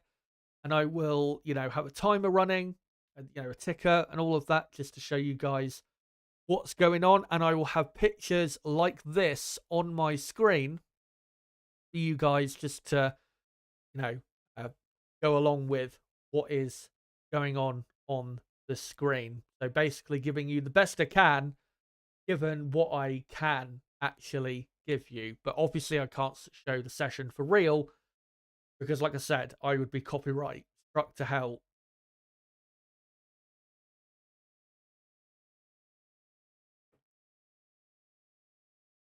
So, yeah, for the next 15 minutes, let's get to, and there you go, 101 likes. Thank you very much, guys, for that. Massively appreciated. But, yeah, let's go through your comments before we get to the start of this session. People saying Alpine should sell to Toyota or BMW. I don't think that's going to happen, but, I mean, they probably should look to selling the team, because, I mean, what is the point of having a team at this point if you're Renault, who, I mean, Alpine, as I said in my season preview, it is still the Renault Works team. We know that. And so much money has been wasted by that outfit that, I mean, what is the point anymore? They've blown well over $1 billion in the last few years on a completely failed Formula One team that has never once looked likely to be a front-running Formula One team. Yeah, occasionally they've had good weekends, but never, consistently, they've just never been on that level. And they've never looked like they were ever going to get to that level. Francisco has another question. What are those F2 rear wings? From a technical aspect, I can't really tell you, because I'm not a technical guy, when it comes to aerodynamics and that. But yeah, the F2 cars have been redesigned for this year. It's a new generation of car to try and make the cars, I think, better to drive and just better to overtake in. I think the DRS is more powerful on these cars now. And I think the inspiration for these cars, these new F2 cars, is the Super Formula cars that we have at the moment.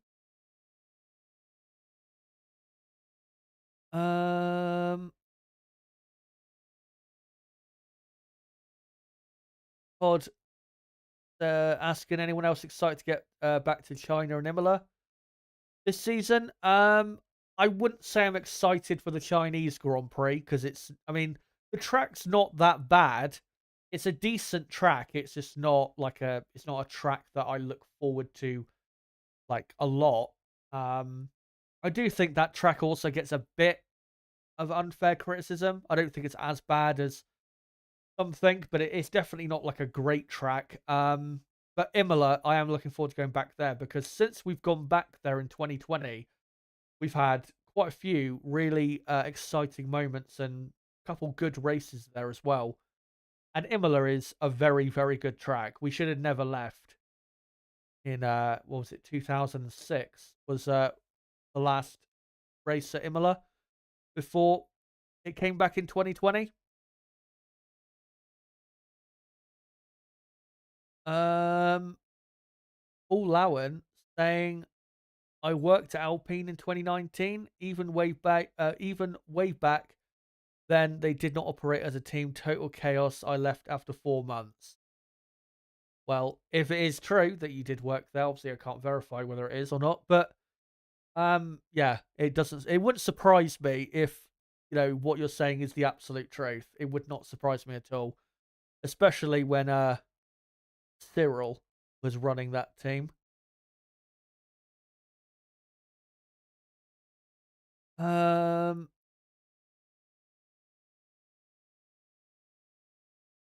If I can find some actually, Crystal Racing, let me just read your comment out. Hello to you, by the way. Hope you're well.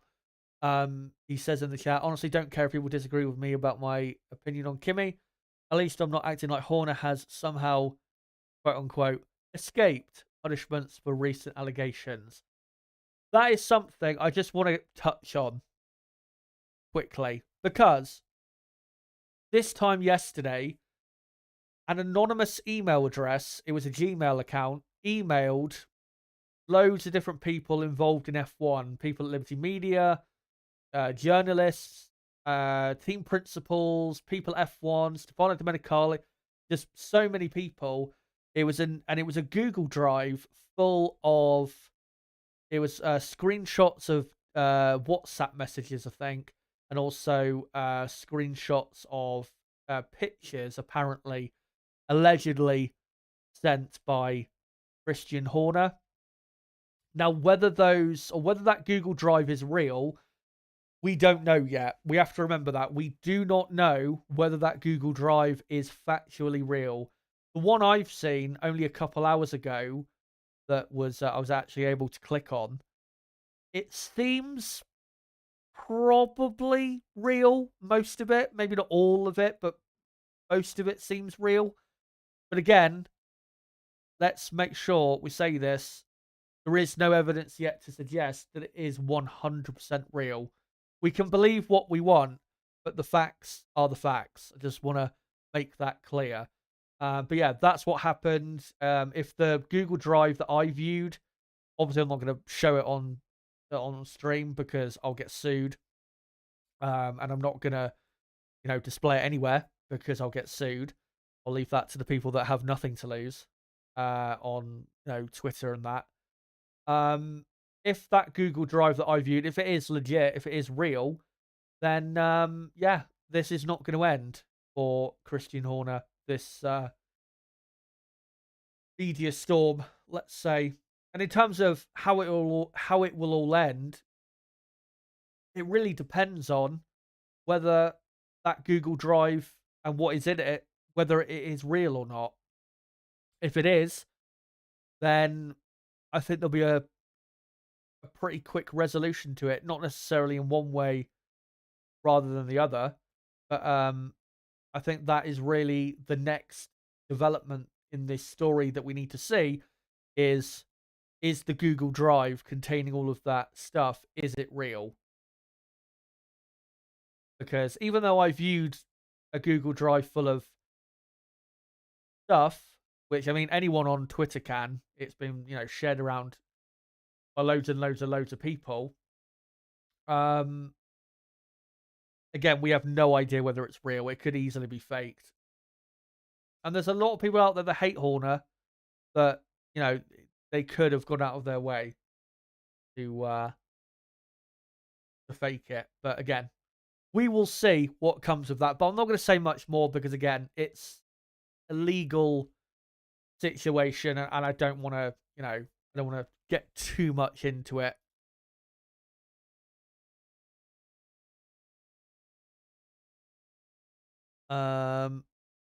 Lloydie's saying, just hit the like, Chazza, and sub. Cheers for that. Much appreciated. I think Lewis always wanted to be in a Ferrari seat. Do you think it's his retirement ploy and go out on a big win? Does he know that what we don't on Ferrari progress? I mean, maybe there is something he knows that we don't know, but I think more likely is that he thinks that, if I'm going to win my 8th world championship, why not do it in a Ferrari? Plus, Mercedes have basically admitted at this point that the contract Lewis signed with them for 2024 and 2025, of course, Lewis has decided to leave at the end of this season. Mercedes have basically admitted that the contract they offered him that Lewis did sign was going to be his last contract. So Lewis's option was either go to another team or retire. It's not like Mercedes were happy to keep him long term, because they weren't. So yeah, I think he probably just wants to, if he's going to win that 8th title, why not win it in a Ferrari? And winning a championship in a Ferrari absolutely enhances one's status.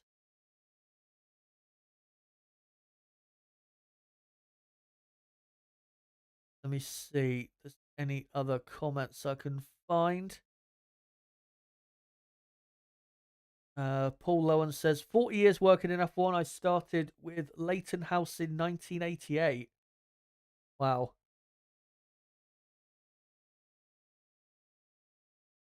How long have we got? Oh, God. Only 7 minutes. We're a lot closer to the start of qualifying than I thought we were.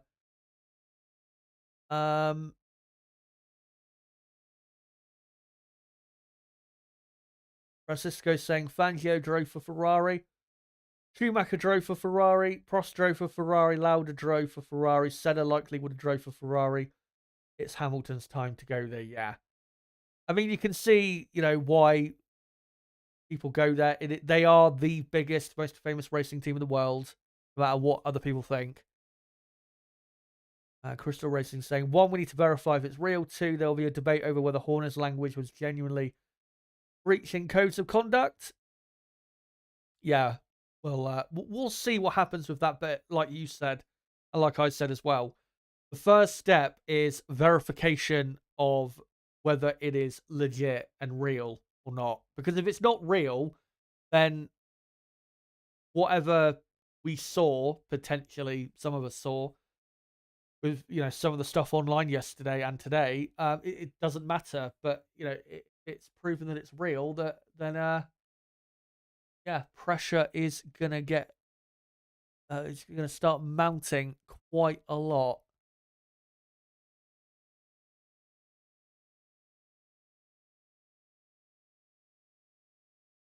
Lindy Lee says you cannot really enhance Lewis's status. He is a 7-time, should be 8-time world champion. Would be brilliant if he can win an 8th in Ferrari. Hope he does. I mean, yeah, his status is already, massive, but it would be even bigger if, if he won a championship in a Ferrari. Kind of like, if Michael Jordan left the Chicago Bulls and then joined the Lakers, who are the biggest basketball organization ever. If he went to the Lakers and won a championship, that would add even more to his absolutely gigantic status. Same with Lewis Hamilton. The status is already massive, but it would just add even more to it as the new F1 intro is playing, which means we are not very far away, guys, from the start. And really, I would say the first qualifying of the season is the proper start of the season, because it's where we really get to find out where certain teams are at.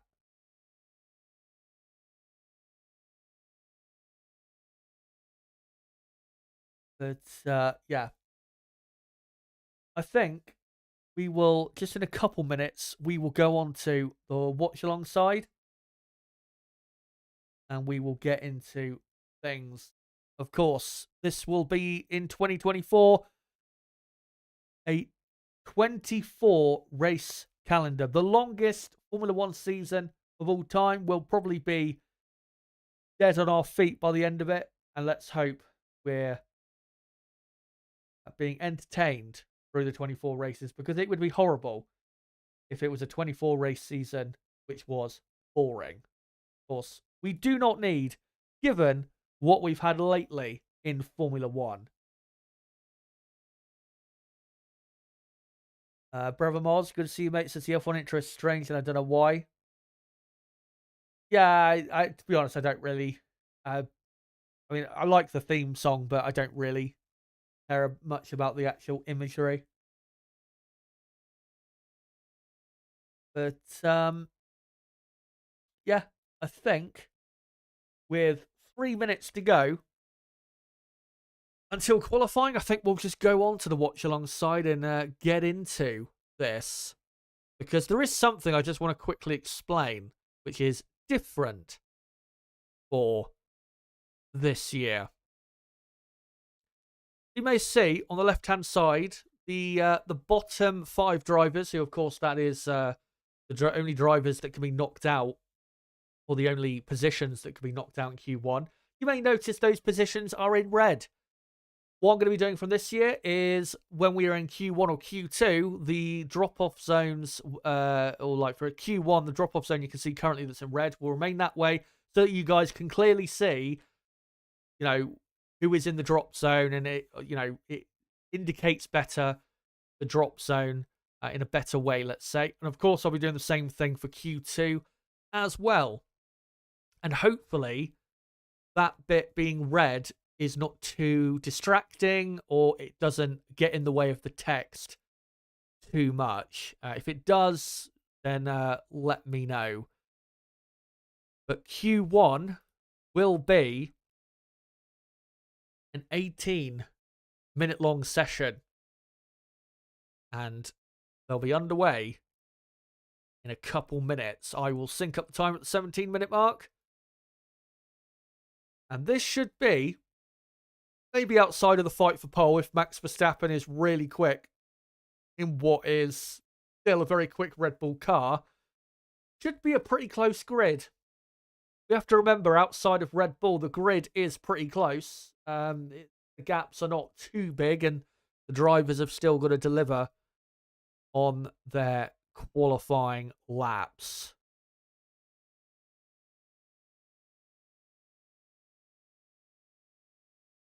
So, we see Fernando Alonso getting ready. Well, he's in the car, but he is definitely ready by the looks of it. There is, on the TV broadcast, Alexander Albon. And we now look back at Sergio Perez, who, of course, did put his car on the the front row last year. Bit fortunate to do that, because Leclerc didn't do a second run in Q3. But Perez, of course, started last year well. See what he can do this year. It looks like Ferrari are going to send Charles Leclerc out on a set of medium tyres. By the way, something I did forget to mention was the tyre compounds this weekend. The soft compound is the C3 compound. Medium is the C2. And the hard tyre is the C1. I don't think we'll see the hard tyre at all tomorrow, because it's, I think, too hard. Yeah, looks like a lot of people coming out on the medium tyre. And again, because the tyres are so hard, I think that's probably why they're using them, to just get them out of the way and save the soft tyres, as the car's now out on track and qualifying is underway in Bahrain. They are not showing the timer yet, though, so I can't get my timer displayed yet. As we are looking at, I think, Leclerc, who's just building up speed to turn 4.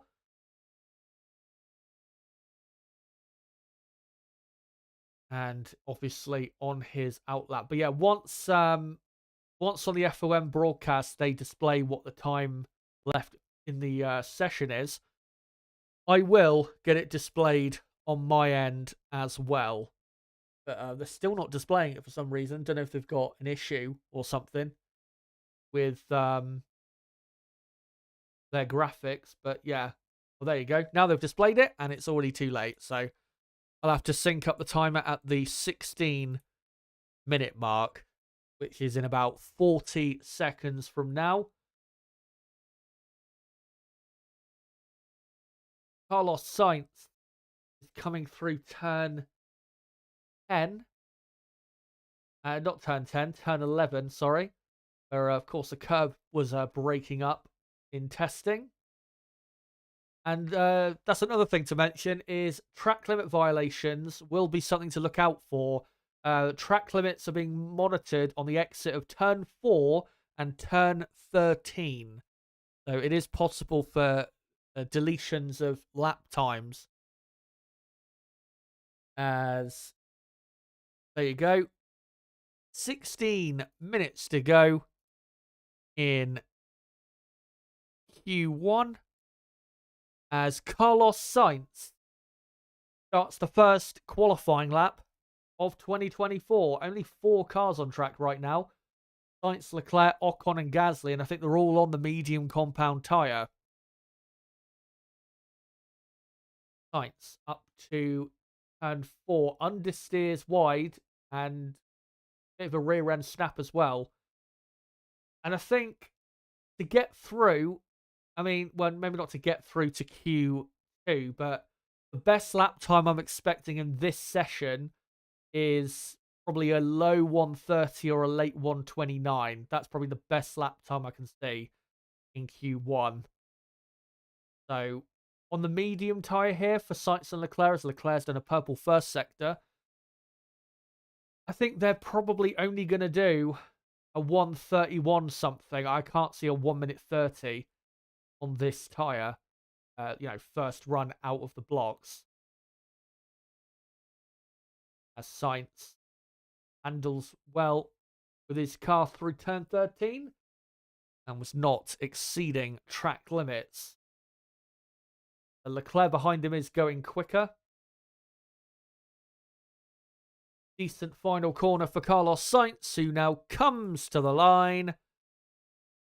And Carlos Sainz goes quickest on a 131.2, which is not that bad. Here comes Charles Leclerc, who goes second. So not a great second and final sector. But 31.2 for the 2 Ferraris is around about the best I think they could do on that tyre at this part for qualifying. As Esteban Ocon goes third. Pierre Gasly goes 4th, and Gasly nearly half a second slower than his teammate. Ocon 3rd, Gasly 4th, and only 4 lap times on the board so far.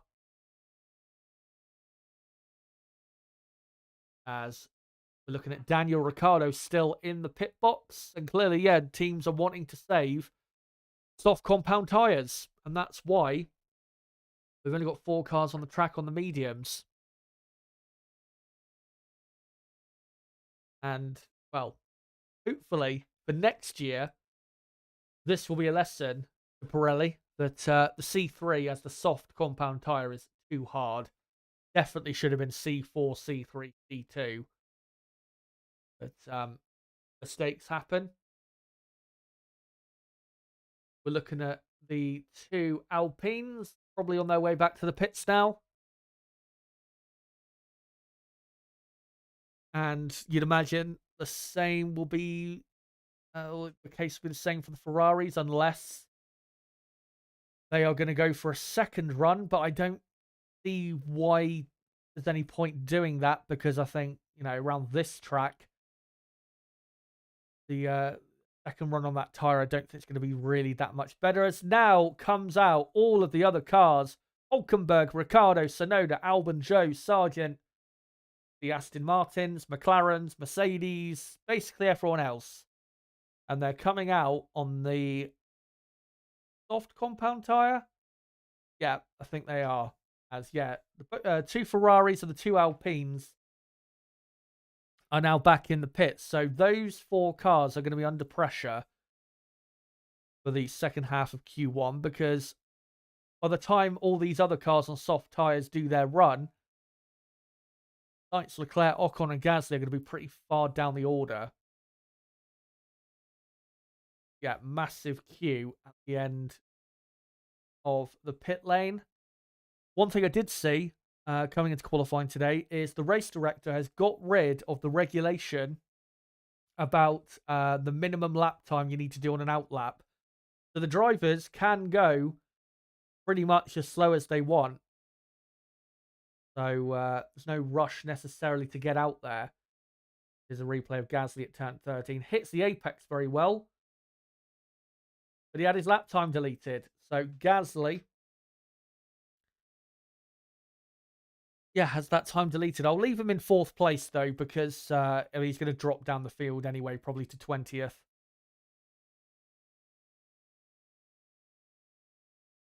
So, we're looking currently at the McLaren of Oscar Piastri.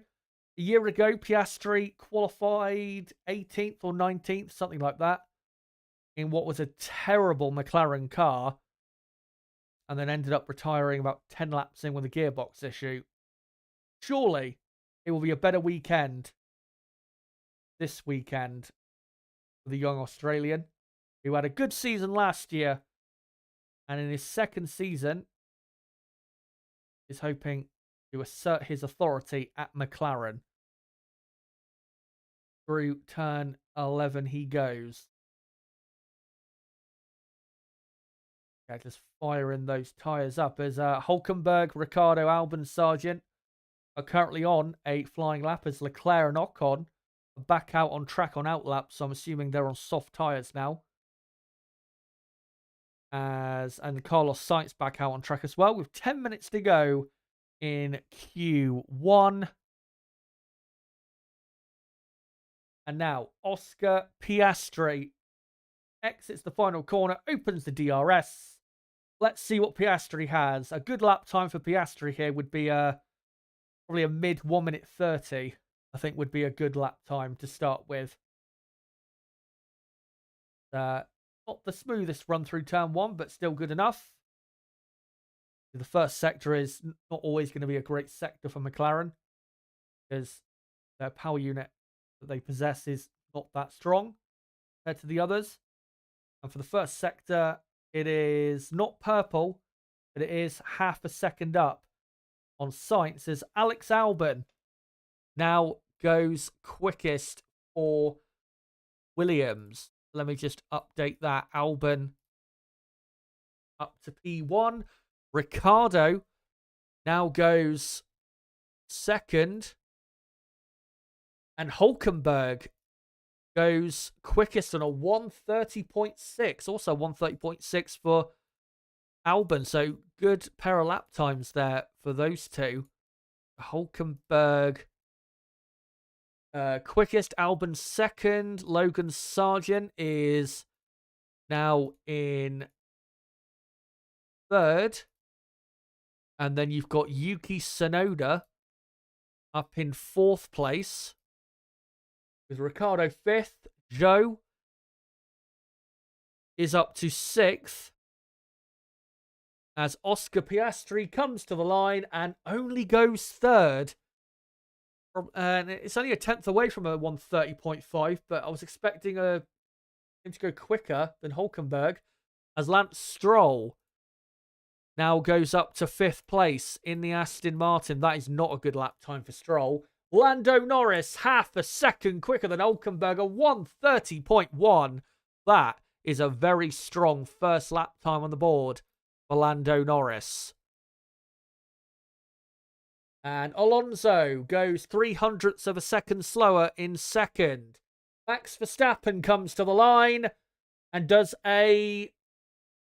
I thought he was 1.9 seconds quicker then. No, he wasn't. He was only a 10th quicker than Lando Norris on a 1:30.0. So Max Verstappen quickest. Russell does a purple final sector and goes 4th. So it's Verstappen, Norris, Alonso in 3rd. And then Russell in 4th as Sergio Perez is about to complete a lap.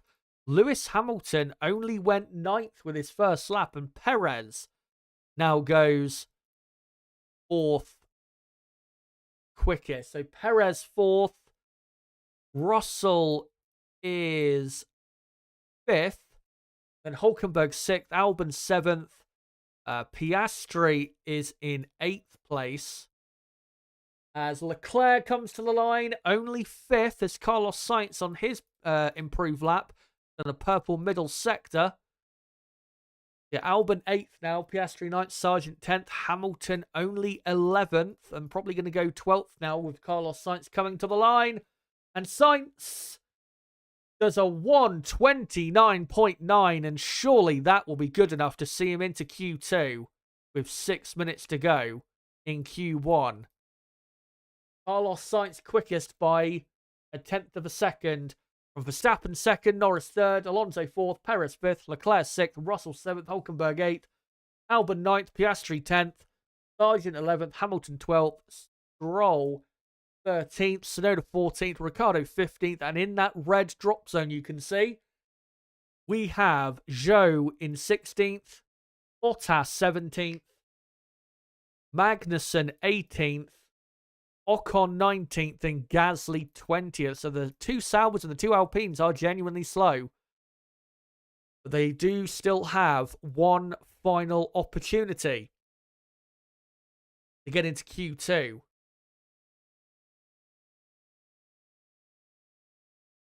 But yeah, sure is looking interesting at the front. Ferrari, at least with sights, have shown they have got good pace for now. Sargent complaining that the Mercedes on his quick lap was slow to get out of the way. It was Lewis Hamilton, had been told by his team. And yeah, Alpine 19th and 20th, even though they have both just done an improved lap on the soft tyres. So Alpine are very slow. Very, very slow.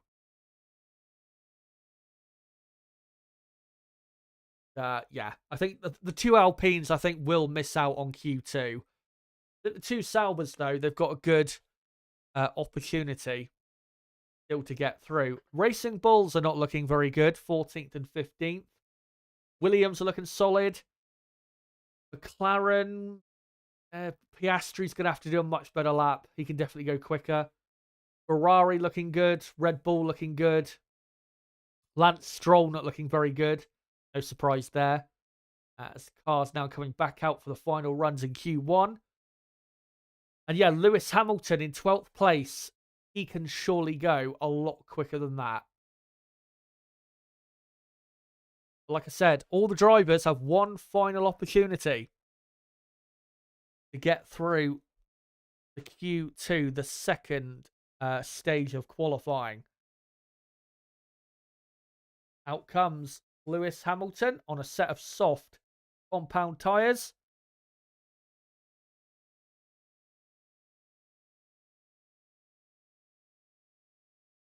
Yeah, I think Hamilton, as long as he does a clean lap, he should be quick enough to go through. I'm assuming he must have had some kind of issue on his flying lap, which is why behind two Williamses. Yeah, everyone pretty much filtering out onto track. As we've got, 3 minutes now to go.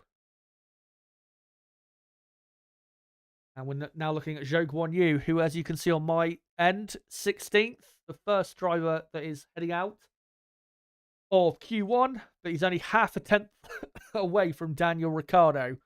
So he could very much get into Q2, could Zhou. And so can Bottas. Bottas is only slightly behind his Chinese teammate, as we're looking now at Leclerc, I think,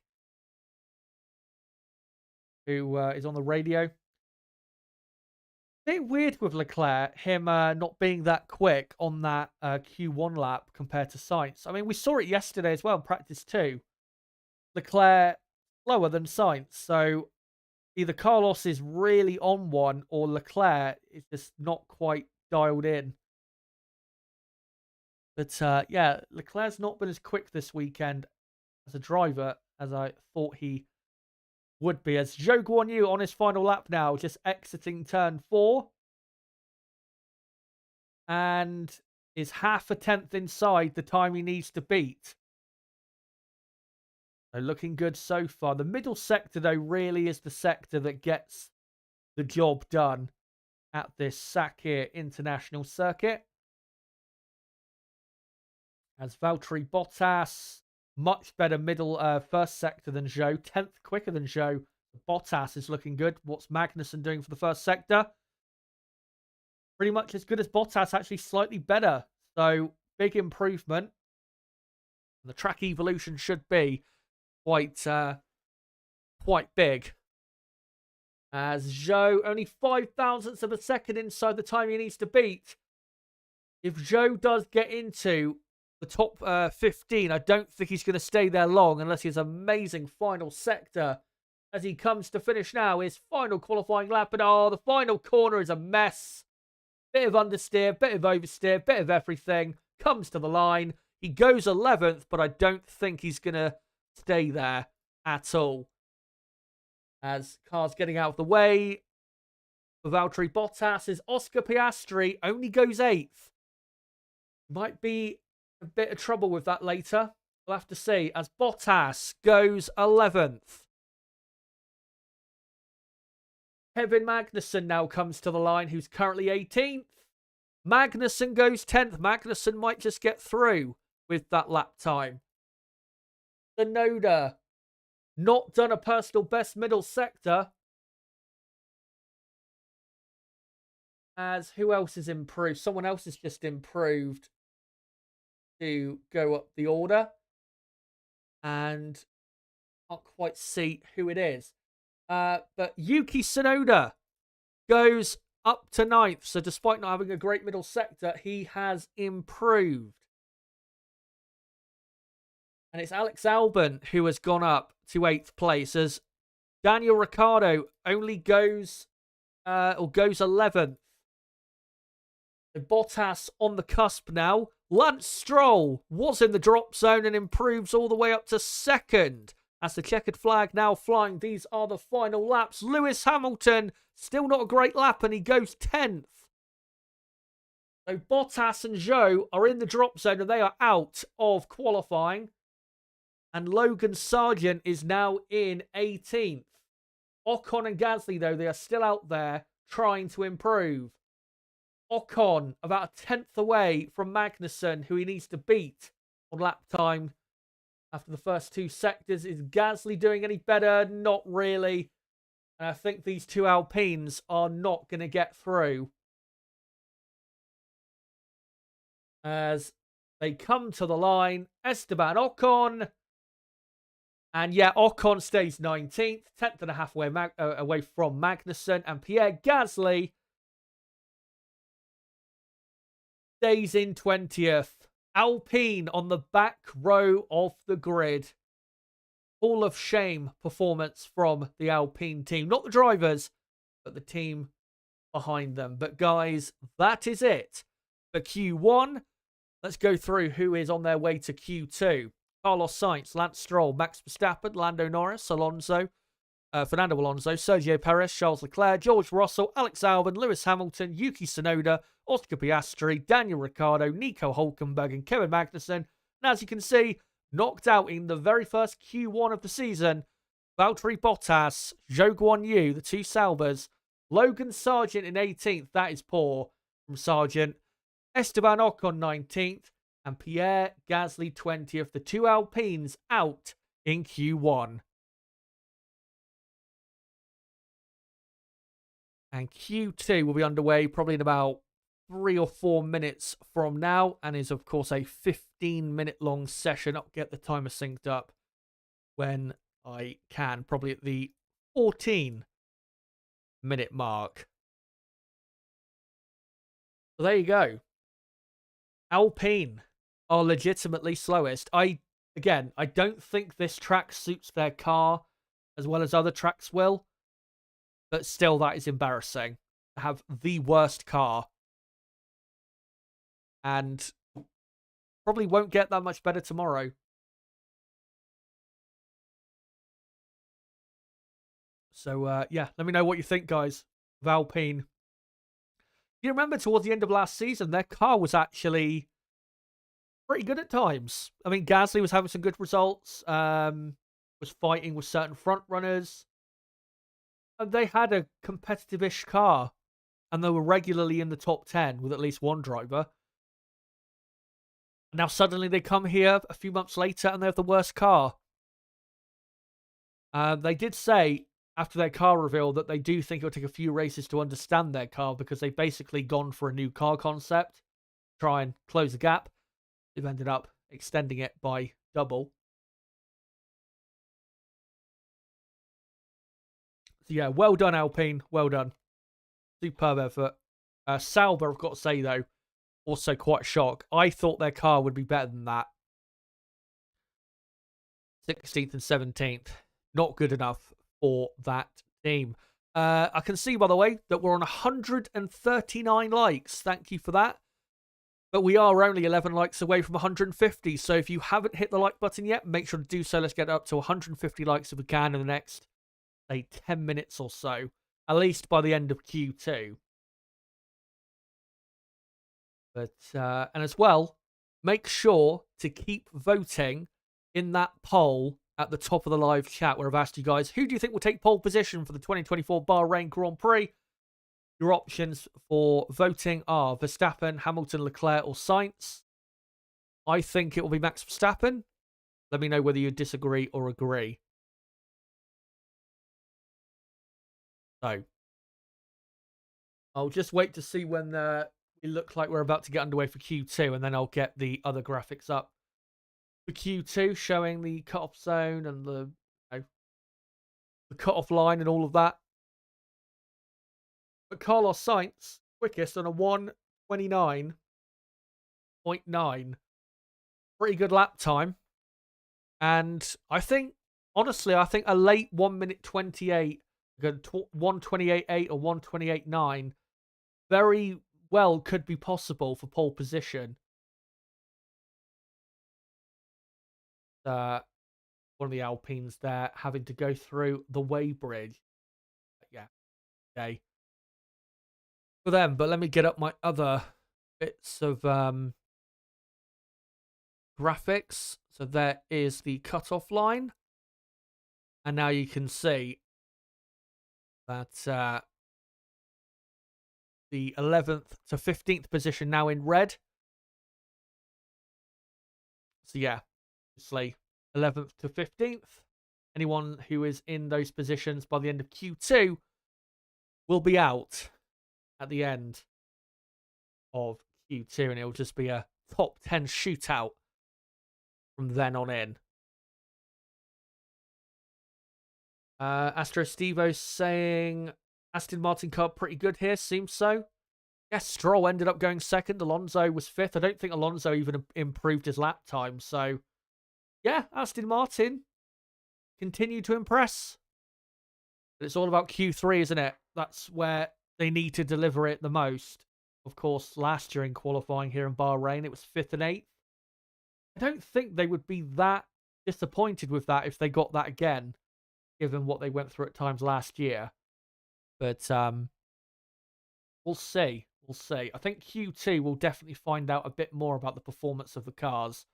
certainly the front runners, because not everyone did an equal amount of quick runs. Also, Nico Hulkenberg, who ended up down in 14th. There's Q2, by the way, has started. I'll sync up the time in about 40 seconds from now. Hulkenberg, I think, also did not improve his final lap time, and he was in the top 10, I think.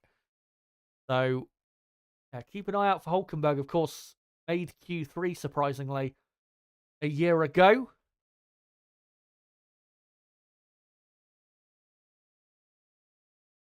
And looks like McLaren are about to send out one of their cars. Here's Lando Norris. Oh, not quite yet. There you go. So 14 minutes remain in the second part of qualifying.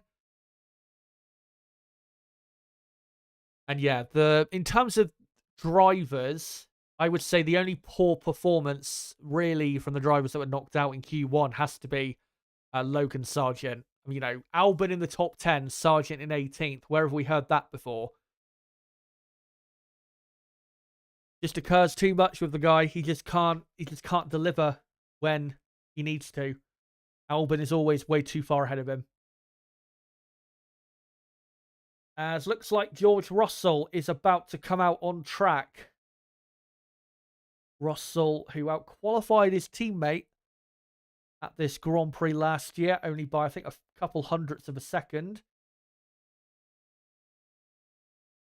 Of course, infamously came so close to winning here in Bahrain on his debut for Mercedes in 2020 until many things went wrong for him that day. Yeah, Mercedes look like they're about to send their cars out, as we've got Stroll, Norris, Piastri, Ricciardo, Hulkenberg, Magnussen on track. Now, Alonso? Yep, Alonso on circuit. So yeah, most of the cars now filtering onto track, and it will be only 2 runs in Q2. Because, of course, a second run on soft tyres doesn't work around here because the tyres just wear out too much over a flying lap. Of course, that will be different in a week's time in Saudi Arabia, where normally they do a couple runs on the same tyre because of how cold it is. As we now look at Kevin Magnussen, who did well to get through to Q2, because I thought he was probably going to get knocked out in Q1, but still struggling compared to his teammate. So I don't have high hopes for Magnussen, who's got the McLaren of, I think, Norris right behind him, who backs off and allows Magnussen to go get on with his lap. Magnussen has had a few good qualifying performances here in the past. Was it 6th here in 2022, 6th in 2019 as well, and I think was 6th or 7th in 2018. So Magnussen knows what it takes to be quick around here, but isn't showing it at the moment. As Magnussen already on his way up to turn 4. Williams is so far in qualifying have the best speed trap. No surprise about that. That Williams is still an absolute bullet in a straight line. As Magnussen, first sector is not great. And ran a bit wide on the exit at turn 7. Passing a Red Bull there. As Lando Norris has now done a purple first sector in the McLaren. Magnussen opens DRS on his way up to turn 11. And through there, car looks fine. And Magnussen. Yeah, this is not a good lap. This lap is nowhere near good enough to get him into the top 10. even though, of course, no one has set a time yet. But with 10 minutes to go, we are now going to get some lap times on the board. Nico Hulkenberg has just gone quickest for Haas on a 1:30.9, which is definitely not quick enough for Haas if they're going to get through to the next part of qualifying. Oscar Piastri goes quickest on a 1:30.6. Lando Norris does a 1:29.9. What a first time in Q2 that is. Much quicker than Piastri, who just isn't as confident with the car at the moment. As Magnussen has had his time deleted. I'll keep him down. Stroll goes third. A second away, Stroll, from Lando Norris. Now looking Alonso, who's a third of a second away from Norris after the first two sectors. Tsunoda goes fifth. Ricciardo goes slower in sixth. As Alonso goes second, 0.2 of a second away from Lando Norris. So it's Norris, Alonso, Piastri, Stroll, Hulkenberg, top five. Carlos Sainz only goes third on a 1:30.4. I wonder if he's on a old set of tyres. Max Verstappen, purple first sector and purple second sector. Not coming to the line yet, though.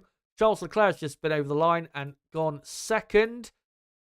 Is this the real showing of pace from Red Bull? Let's see as he comes to the line.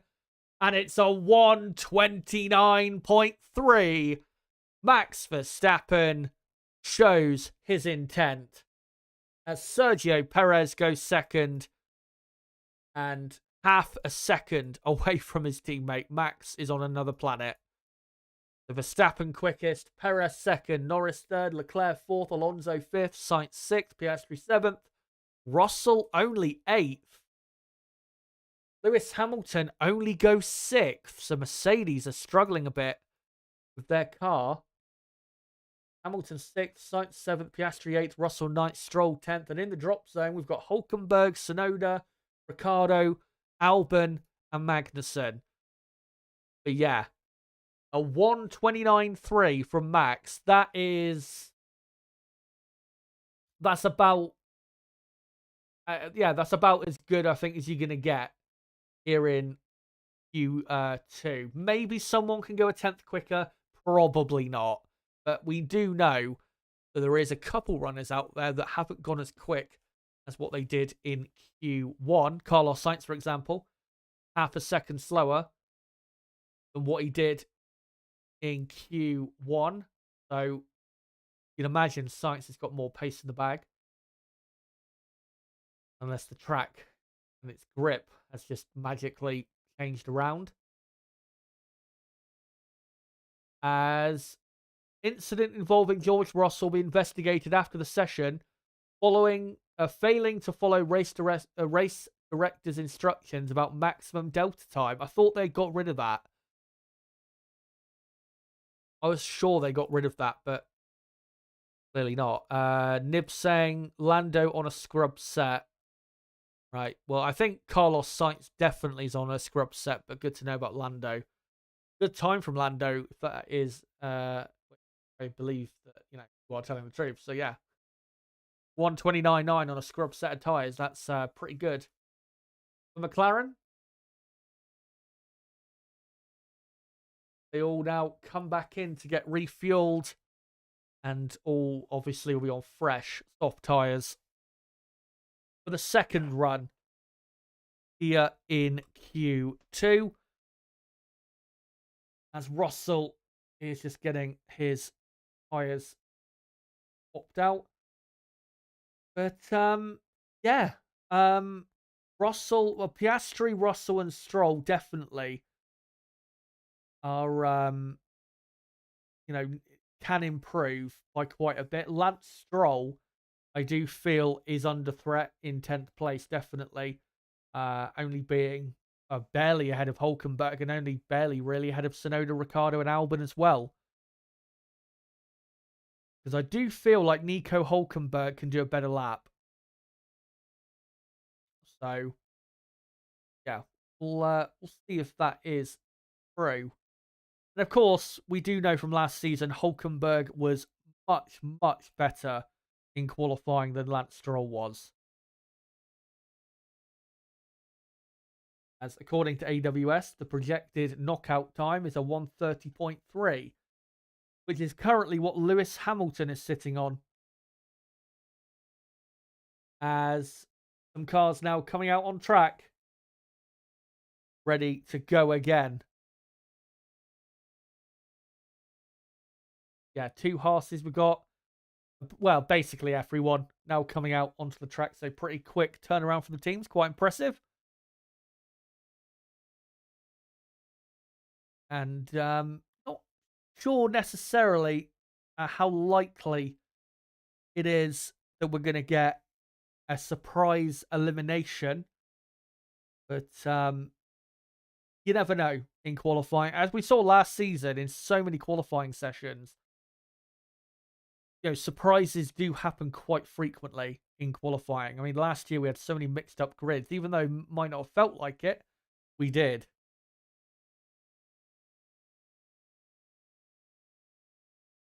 As our number 1, Max Verstappen, slowly trundles down the pit lane.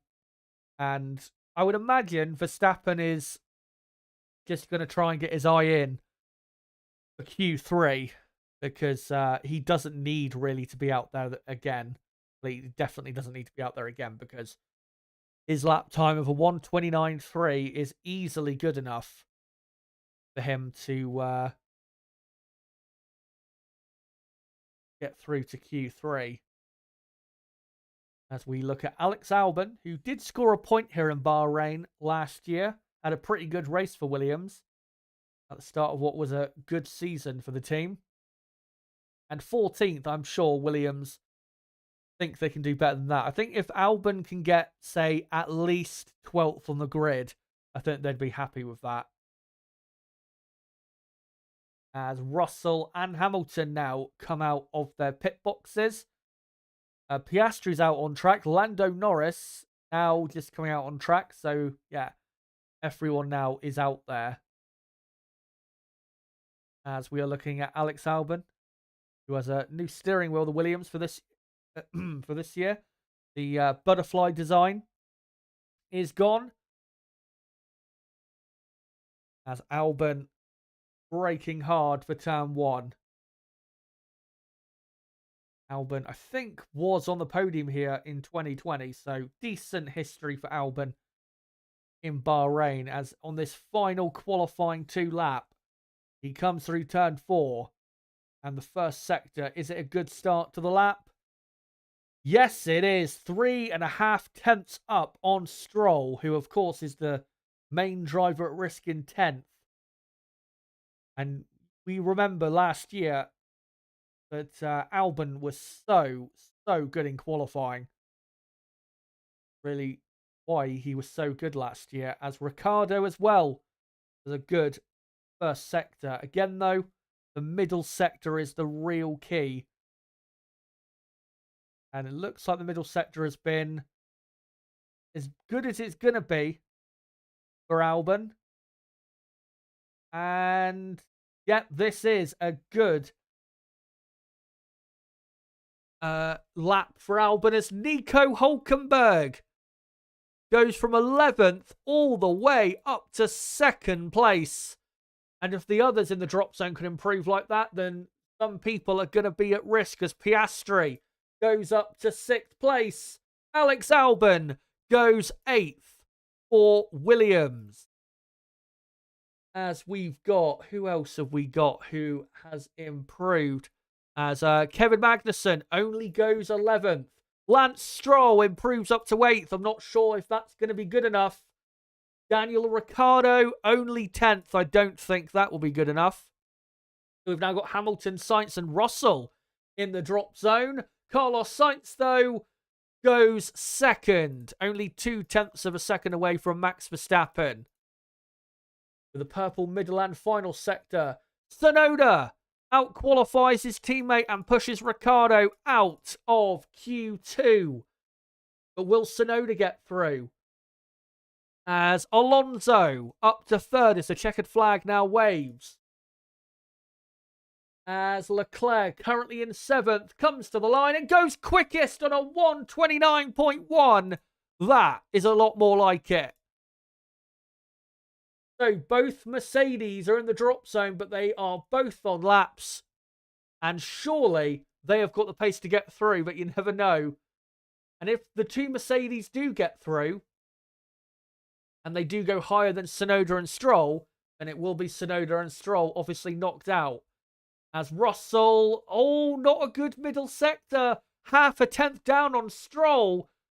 Hamilton is up on Stroll. Russell might end up knocked out here.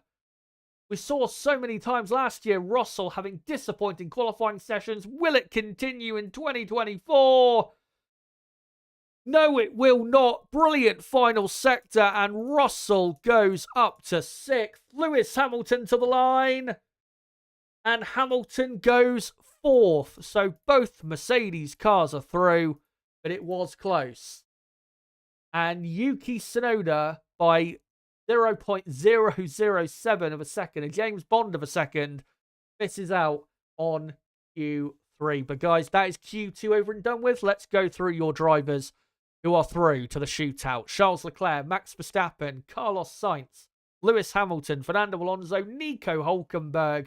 What a drive from him. Got to be one of the drivers of the day. George Russell, Sergio Perez, Lando Norris, and Oscar Piastri.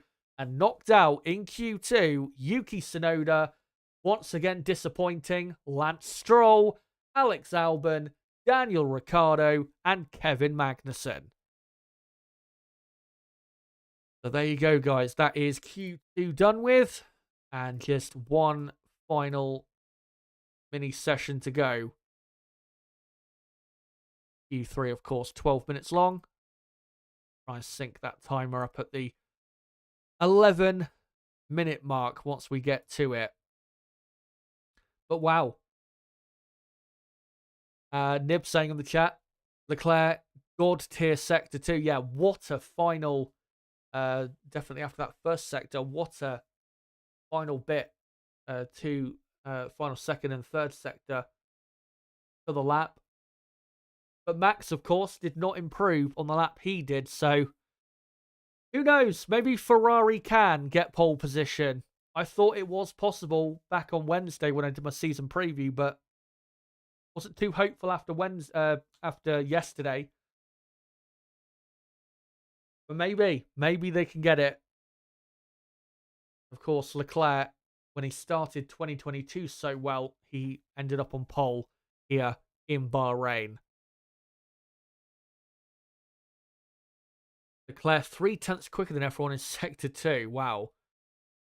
That is truly incredible. If Ferrari truly can keep that up and whether Leclerc can keep that up.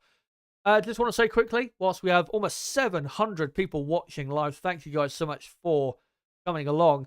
Quickly, before we get into Q3, if you are new to the channel, make sure to subscribe for more content like this. I will be live tomorrow for the race watch along for the Bahrain Grand Prix live. 3 hours I'll be before lights out at 12 p.m. UK time for a long race preview and build up. And then obviously the watch along itself. The race begins tomorrow at 3 p.m. UK time. So make sure to join for that. And as well, if you haven't already, smash that like button. It does help the channel grow. And we are only 20 likes away from 200 likes on the stream. So if you haven't liked the stream yet, make sure to do so. Let's get the likes up to 200 if we can. And make sure to keep voting in that poll. I will finish the poll in about 2 or 3 minutes. So if you haven't voted in that poll yet as to who you think will take pole out of Verstappen, Hamilton, Leclerc or Sainz, and make sure you do it now. Yeah, we are just, 2 or 3 minutes away from the start of Q3. The moment we have all been waiting for since the end of November. Of course, sets us up for the season ahead. And even if Red Bull are on pole, I at least hope that Ferrari, Mercedes, Aston Martin, McLaren, whoever, can actually properly fight for pole. That's all I want. A proper fight for pole position between two different teams. At least two different teams. If we get that, no problem. But it will be a bit soul-destroying if Max ends up going half a second quicker than everyone else, which is possible because it is Max and he is in that Red Bull car. But yeah, this is hopefully going to be something good. And hopefully we'll get a nice mixed up top 10. I mean, if you look at it at the moment from what it was like Q2, I mean, if it started like that, that'd be pretty exciting.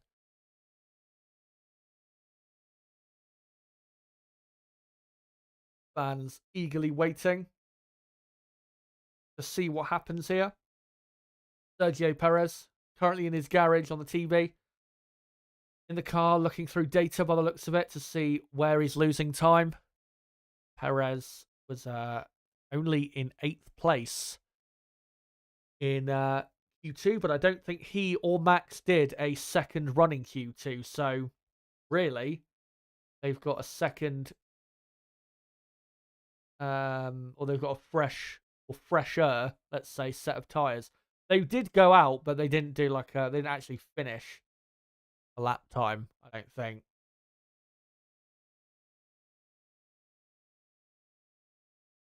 Just waiting now before we get to it. That green light will be going in a moment. And there, I can see we've now on 209 likes. Thank you guys so much. Massively appreciated.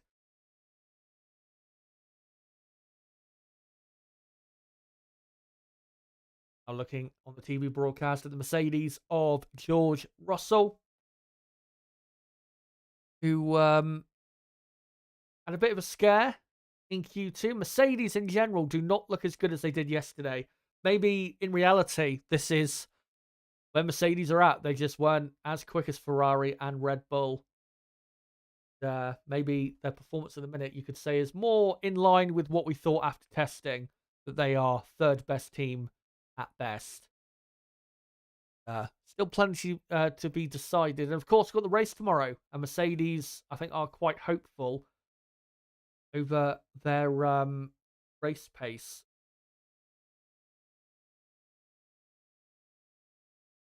Still waiting to get underway. There on the broadcast in his car, Max Verstappen, who has took 2 of the last 3 pole positions here in Bahrain. Had a brilliant pole in 2021.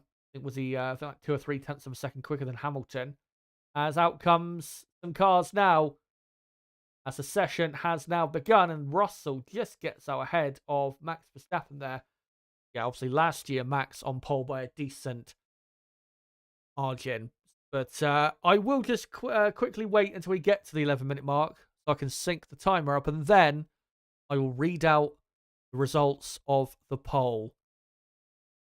Let me just wait 25 seconds. As they all slowly filter onto track, and again, it will only be 2 runs in Q3. Why earlier certain teams were keen to save tyres for this third and final part. Don't really know why Alpine were running the mediums earlier. There you go. 11 minutes left in qualifying. But let me just quickly see the results of this poll. And I asked you guys, who do you think will take pole position for the 2024 Bahrain Grand Prix? 2,300 votes, the most votes I've ever had on a poll. And 41% of you have gone for Max Verstappen. 26% in second have gone for Lewis Hamilton. 18% for Charles Leclerc. And Carlos Sainz, 13% in last.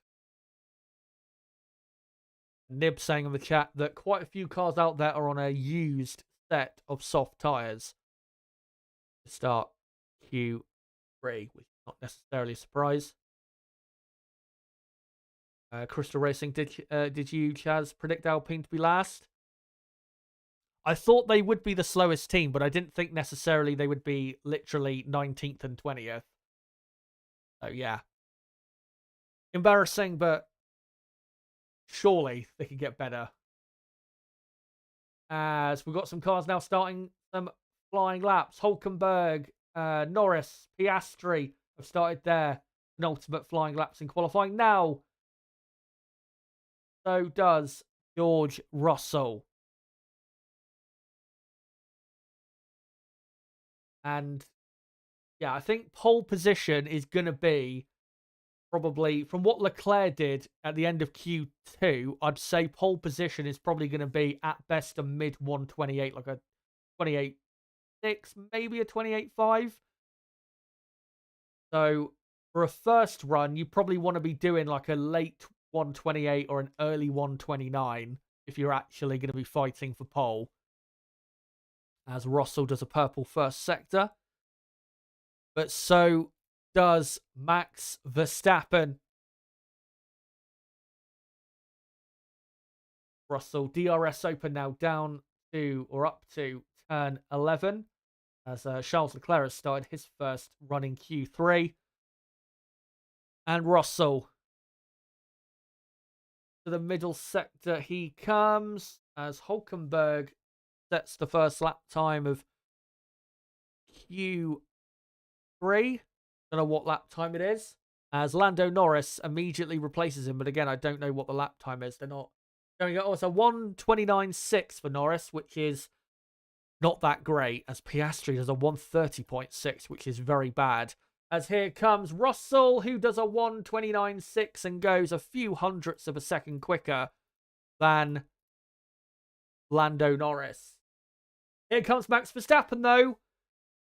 1:29.4. Yeah, definitely these cars are on used tyres. This is clear evidence of that.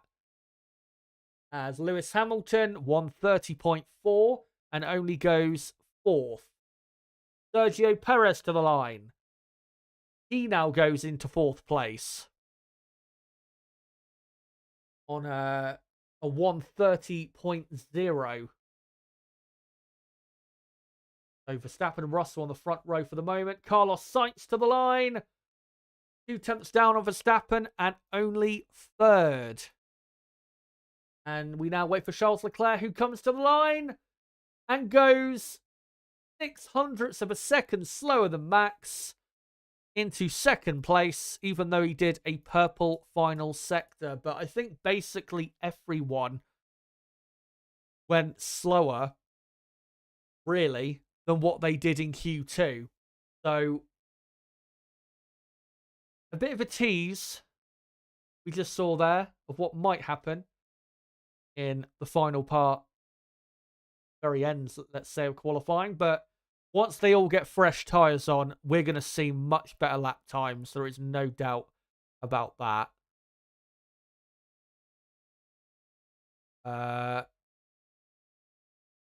Max, Nib saying, Max, Russell, Leclerc, Sainz only drivers on new softs. Well, that's a poor lap from the front two. Max and Leclerc, they've gone a bit slower than they did in Q2. Well, fresh tyres, I would have expected Max definitely to do a 128 something.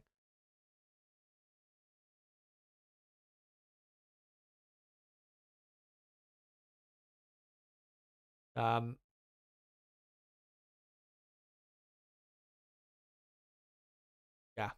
We'll have to wait and see what happens once they all come back out. But there is now another driver on the track who decided to only do one run, clearly, in Q3, and that is Fernando Alonso, and this will be surely on a fresh set of tyres. As here is a replay of Russell, and Russell saying, ride is really poor at turn 6, almost lost in. Yeah, had a bit of a fight to get the car properly through that corner. I was just going to say, thanks to Music Monster Man, says this channel deserves way more subs. Thank you very much for that. Massively appreciated.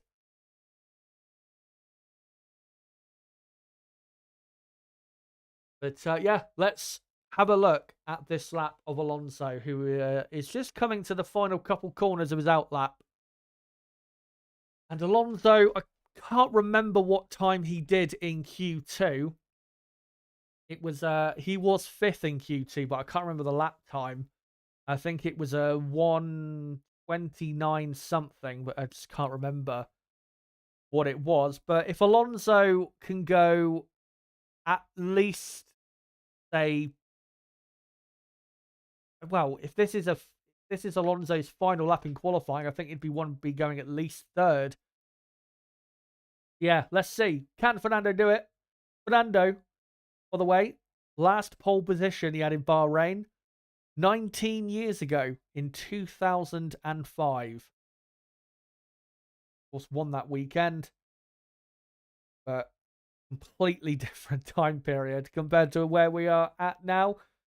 He's a 10th down on Verstappen after the first sector. That's not that bad. It's the middle sector that's going to matter for him. Bit of understeer at turn 8, though. That is not going to help. Alonso, slight bit of understeer as well at turn 10. And not the greatest middle sector I can see here, but we'll see what the stopwatch says when he gets to the middle sector. Very good front end, though, through turn 11. And he comes up to the middle sector point. And purple middle sector, so clearly I don't know anything. Because the car in very good shape. Can Alonso go P1 with 3 minutes to go in qualifying? Let's see. As he comes through the final corner. And a good run for Alonso. And he comes to the line. And no, he loses some lap time, but he does go 3rd, which realistically is the best he could have done. And now Aston Martin have got to pray that Alonso doesn't lose too many positions. I think if he can be on the 3rd row, Alonso, I think he'll take that. But yeah, we've now got a few other drivers out there on an outlap. And everyone basically out there on an outlap. As we now look at Oscar Piastri having a poor day. He's miles off his teammate. He's been miles off his teammate all weekend. I know he's miles off a bit now because probably on a more used set of tyres, but he's never really been close to his teammate throughout qualifying. So surely Oscar can do better, and hopefully Leclerc and the Ferrari in a moment will get properly out of the way. As Piastri exiting turn 1, now through turn 2 and 3. Oh, looks very well balanced through there. As we enter the final 2 minutes of qualifying, we're about to find out who will start the first race of the year on pole. Piastri, first sector, is personal best, but it is not that great. 0.2 of a second down already on Max Verstappen. Lando Norris is first sector. Oh, he's not done a good first sector, Lando. He is 3.5 tenths down, and it is not a personal best, so clearly Lando has made a mistake. Lando might pay for that. Hulkenberg does a personal best first sector. Hulkenberg currently 9th. What a day he's having. As Piastri through turn 12, which of course is flat out. And 2 tenths down of Verstappen after the first 2 sectors. This probably will put him in 6th place. We'll see if Lando can improve. And Lando does a purple middle sector. If he does a purple final sector and doesn't go any quicker than Verstappen, Lando will be wondering, what if? As Piastri comes to the line. And it's only 7th. He has been out-qualified by his teammate Lando Norris. As here comes Norris. What can he do? And he stays in 6th. And McLaren, I think, are going to drop like a stone after that. Not good enough from McLaren today. As Hulkenberg, not a great final sector, stays in 10th, but he's done well enough anyway, just being in the top 10 as he lets the Ferrari go through. Russell has not improved his first sector, currently in 4th. Hamilton has improved his first sector. Max has done a purple first sector. As Hamilton, not Hamilton, Russell, sorry, has a good turn 11. Middle sector is personal best, but it's not good enough to fight for pole, and I don't think he might not even get him ahead of Alonso at this rate. As Max Verstappen does now a personal best middle sector. Verstappen, I think, probably going to take pole here. As Russell just about gets ahead of Alonso and goes up to third. Lewis Hamilton to the line. Only 8th. Hamilton. I mean, it is very close in the top 10, but only 8th for him is incredible. As Max Verstappen, not the greatest final sector, but goes even quicker onto a 1:29.1. Leclerc did that in Q2. Can he match it or go quicker? DRS open to the line. And no, he's 0.2 of a second away. And Leclerc just hasn't delivered as Carlos Sainz goes up to 4th. Sergio Perez, the final man we need to see do a lap, and he goes up to 5th. So Max Verstappen, in the first qualifying session of the year, gets pole for the 3rd year in the last 4 here in Bahrain. Charles Leclerc 2nd, and again, Leclerc and Ferrari surely have got to be ruining what could have been, because he did a 29.1, I think even slightly quicker than what Max did in Q3, but he didn't deliver it when it mattered. What a shame. So Leclerc in 2nd, George Russell 3rd. What a performance and result from him. Carlos Sainz 4th, not too bad. Perez 5th, not great. Not great. Fernando Alonso 6th. I'll be happy with that. Norris 7th. Piastri 8th.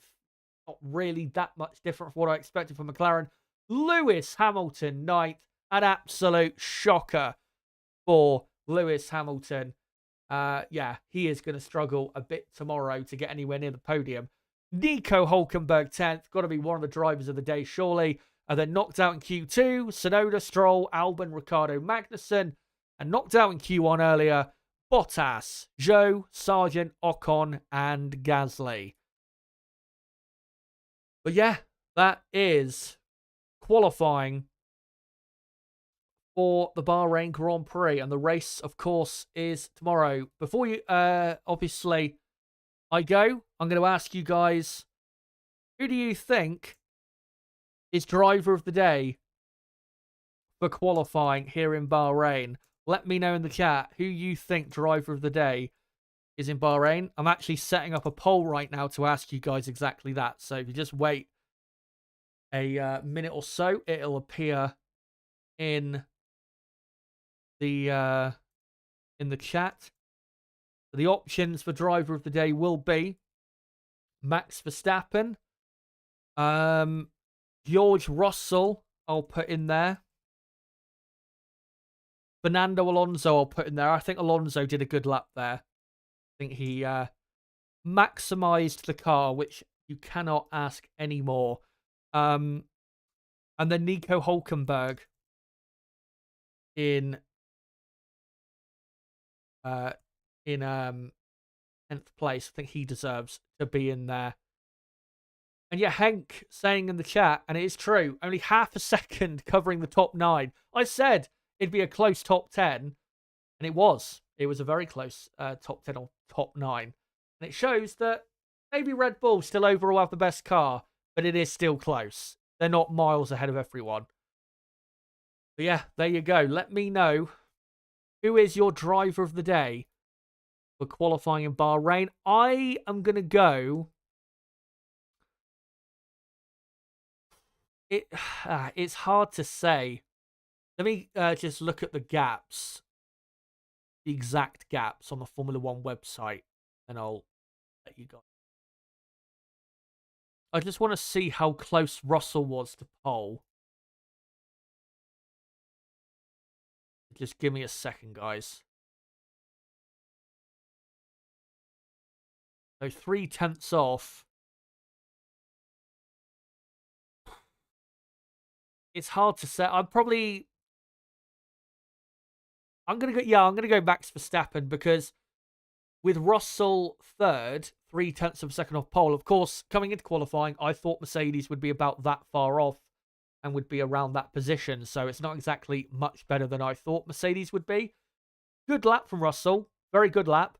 Great job out qualifying Hamilton. But I think I'm going to give it to Max Verstappen purely for delivering best lap he needed to at the end. But it is close between him, Russell, and Hulkenberg. But let me know in that poll, who is your driver of the day? And I'll probably stick around for another, I don't know, 10 to 15 minutes.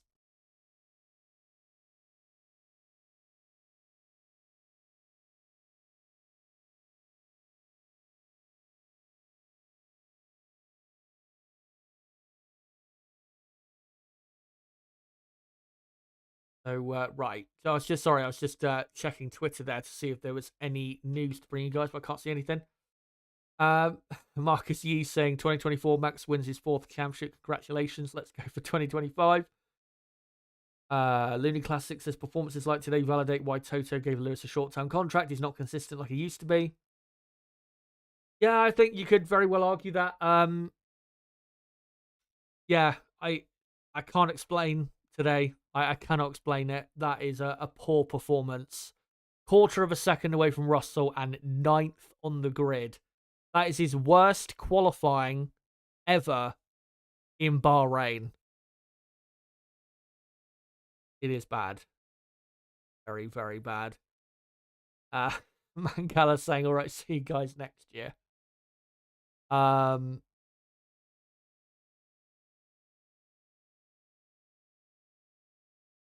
See. Got any other comments I can read out here? Lloydie's saying, I'll find a public and watch it long. Chazza enjoyed the commentary. Cheers for that. Thanks for the watch along, Chazza, says Francisco. Thank you for coming along. I am actually quite surprised at the amount of viewers we had today. So, yeah, massively appreciative of you guys. Nev, thoughts on Stroll? Well, kind of like what Crystal Racing just said. Lance Stroll is Lance Stroll. What did I say? This is what he does. Most of the time, he's miles away from where his teammate is. Somewhere in the pack. Nowhere near where he should be. And yeah, just another typical Lance Stroll performance. And even though some people were quite defensive in the comments section of that Stroll video I did. By the way, if you have not seen my Stroll video, link in the description, probably in the chat as well. Maybe one of the moderators will post it. I don't know. What do you call it? Yeah, some people were quite defensive of him. If they are, then fine. But I think he will just continue to prove me right, because what I said towards the end of that video, I think, bang on what Lance Stroll is. He's a driver that, occasionally he'll have a great result. Then he'll have that very occasional Ayrton Senna moment where he walks on water, literally. But then, most of the time, it's this, isn't it? It's just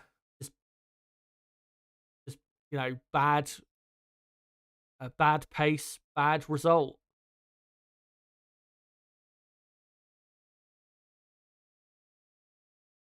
.7 of a second, apparently. Stroll slower than Alonso. When you consider that not even half of this track, most of this track, you're flat, flat to the ground in terms of the, throttle.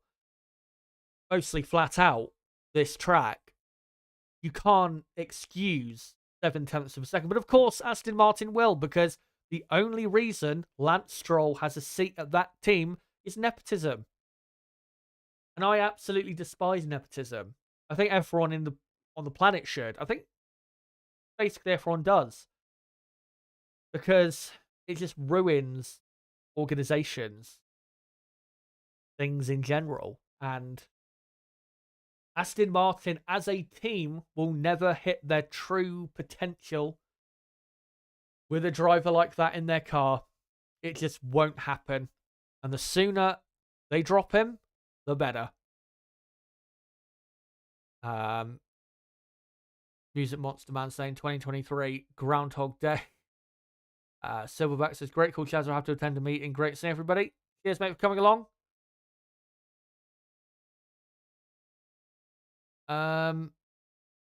Ricky says, didn't Leclerc do a 29.1 in? It wasn't FP2, it's Q2. Yeah, he did. Did a 29.1. I can't remember exactly what the time was. If it was because Max in Q3 did a 29.179. I think it was. Yeah, he did. All right, so yeah, so Max did a 129.17. 129.179. In Q2, Leclerc did a 129.165.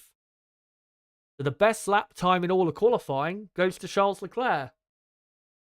But he didn't do it when it mattered. It doesn't matter. But Ferrari have shown today that at least on higher speed tracks for now, they can match Red Bull in qualifying. Whether they can do it in the race, who knows? And wow, Nib just sent me something from Twitter. But at the 2016 Bahrain Grand Prix, if you were 1 second off P1, you would be 5th on the grid at the 2016 Bahrain Grand Prix. But this year, you'd be dead last. And that is a good thing that it is closed up that much. Leclerc might have had a slipstream on that run in Q2. I don't know. Well, Leclerc did not do a personal best final sector, so I'd be interested to see like Q2 lap exactly. You know, did he get a slipstream or whatever?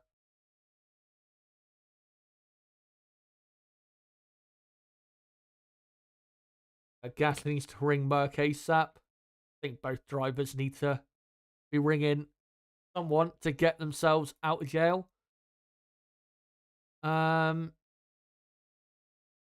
Astro Steve saying, go play tennis, Lance. Let a decent driver race.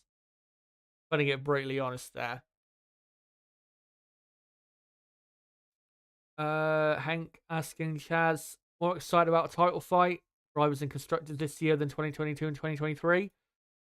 Yeah, I think we have to remember 2022, we did think we were having a title fight probably up until like, what, month, was it June? It was really the month where it started to like fall apart in terms of like there being a championship battle. I think still Max Verstappen and Red Bull are going to be too consistent and too quick for the rest of the field. We have to remember that they probably still will have a car that is over a race distance probably just too good, much of the time. But I mean, if Ferrari can develop well this year, I mean, they did last year, then you never know. Maybe second half of the year, there'll be some very close competition going forward. But even if, Red Bull have got the best car, they're not that far ahead. They're just far enough ahead, to be having the best car. But they still have to deliver to make sure of it. Turbo $2 says, what did I say? Called it.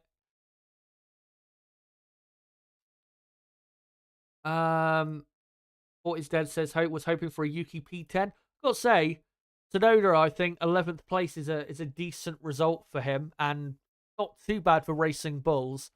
Again, though, shout out for Hulkenberg. P10. A week ago, we thought Hulkenberg would be, 18th, 19th? Not because of him, but because of the team were downplaying so hard, and yet they've come here and they've ended up 10th and 15th, which is pretty good. But will they have a good enough car in the race? That's the thing they've been trying to fix over the winter. and apparently their car is better on its tyres, but we won't find out until tomorrow. I really hope it is better on its tyres, because I am bored to death of saying, oh, great qualify for Haas, but the race is tomorrow and it's all going to fall apart. Say Regara in chat saying Norris is a better height felt until he probably won't be. Turbo again for $5 says, I'm at work, first 3 row Mercedes powered lockout Hamilton. Oh, right. Yeah. I mean, if you reverse the entire grid, maybe it's looking well, not the entire grid. Maybe if you reverse the top 10, maybe. But yeah. Looney Classic says Verstappen also got a slipstream from Piastri. I'll have to see that.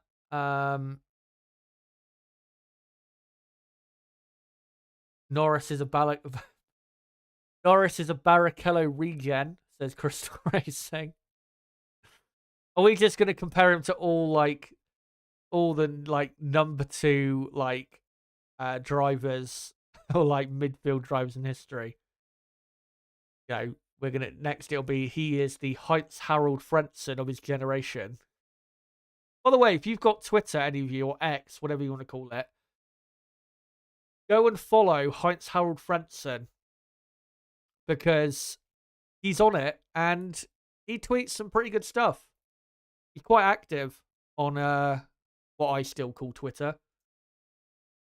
And yeah, he's great on it. He posted some quite revealing stuff a few months ago from his from the final race he did. It was stuff he'd taken on a Fujifilm camera. I think he posted it a couple days ago as well. Yeah, he's a great guy by the looks of it. Nib saying, yeah, Max did get a slipstream from Oscar start his lap, right?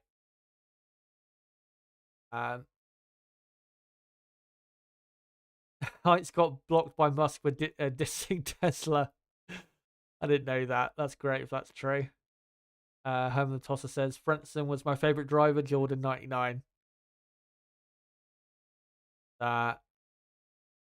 Turbo for another $5 saying, what I had this month's mortgage riding on Merc-powered sandbagging.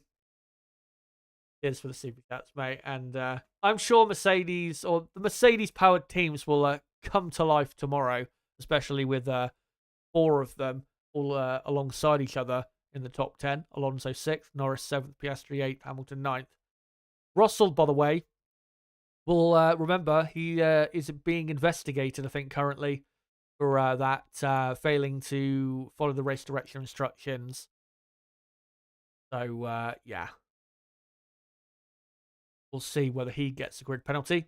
Probably won't, but we'll see anyway. Anyway, thank you guys so much for coming along to this stream. Again, lots of viewers, lots of likes. Thank you guys a lot. I really, really do appreciate it. Before I go, let me just quickly show on screen the upcoming schedule. So tomorrow I will be live at 12 p.m. UK time. That's 3 hours before lights out for a long build-up to the race. And then, of course, a watch-along for the race itself. And then in regards to next week's Grand Prix in Saudi Arabia, I will be doing a weekend preview live on Wednesday night at 7 p.m. UK time. So make sure to join me for all of that, and especially tomorrow for the first Grand Prix of the season. Before I go, let me finish up this poll in the chat. 250 votes on who do you think is driver of the day for qualifying in Bahrain?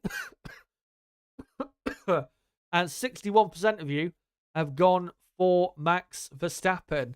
I'd have to agree. A bit surprising that the gap's so big between him and the next driver. Nico Hülkenberg, 16% of the vote. Russell, third on 15% of the vote. And then Alonso in fourth with 6% of the vote. But yeah, make sure to join me tomorrow, 12 p.m. UK time for the race watch-along. Again, long race build-up. And then the race watch-along itself. So I'm going to be live probably tomorrow for about 5 to 5.5 hours. Great to have you along for that. Make sure to smash the like button before you go. Really does help the channel grow. Make sure to check out my Lance Stroll video that I did a couple of months ago. Link below in the description and possibly in the chat as well. And link below as well to my Discord server. Great place that is for notifications of my videos, streams, and channel updates in general if you are wanting those. So yeah, link to that in the description and probably in the chat as well. But guys, that is it for the first qualifying of the year until the first race day of 2024 tomorrow on a Saturday, weirdly. Until then, and until 12 PM UK time tomorrow for my build-up and watch-along, it has been me, Chazzer HD. Goodbye.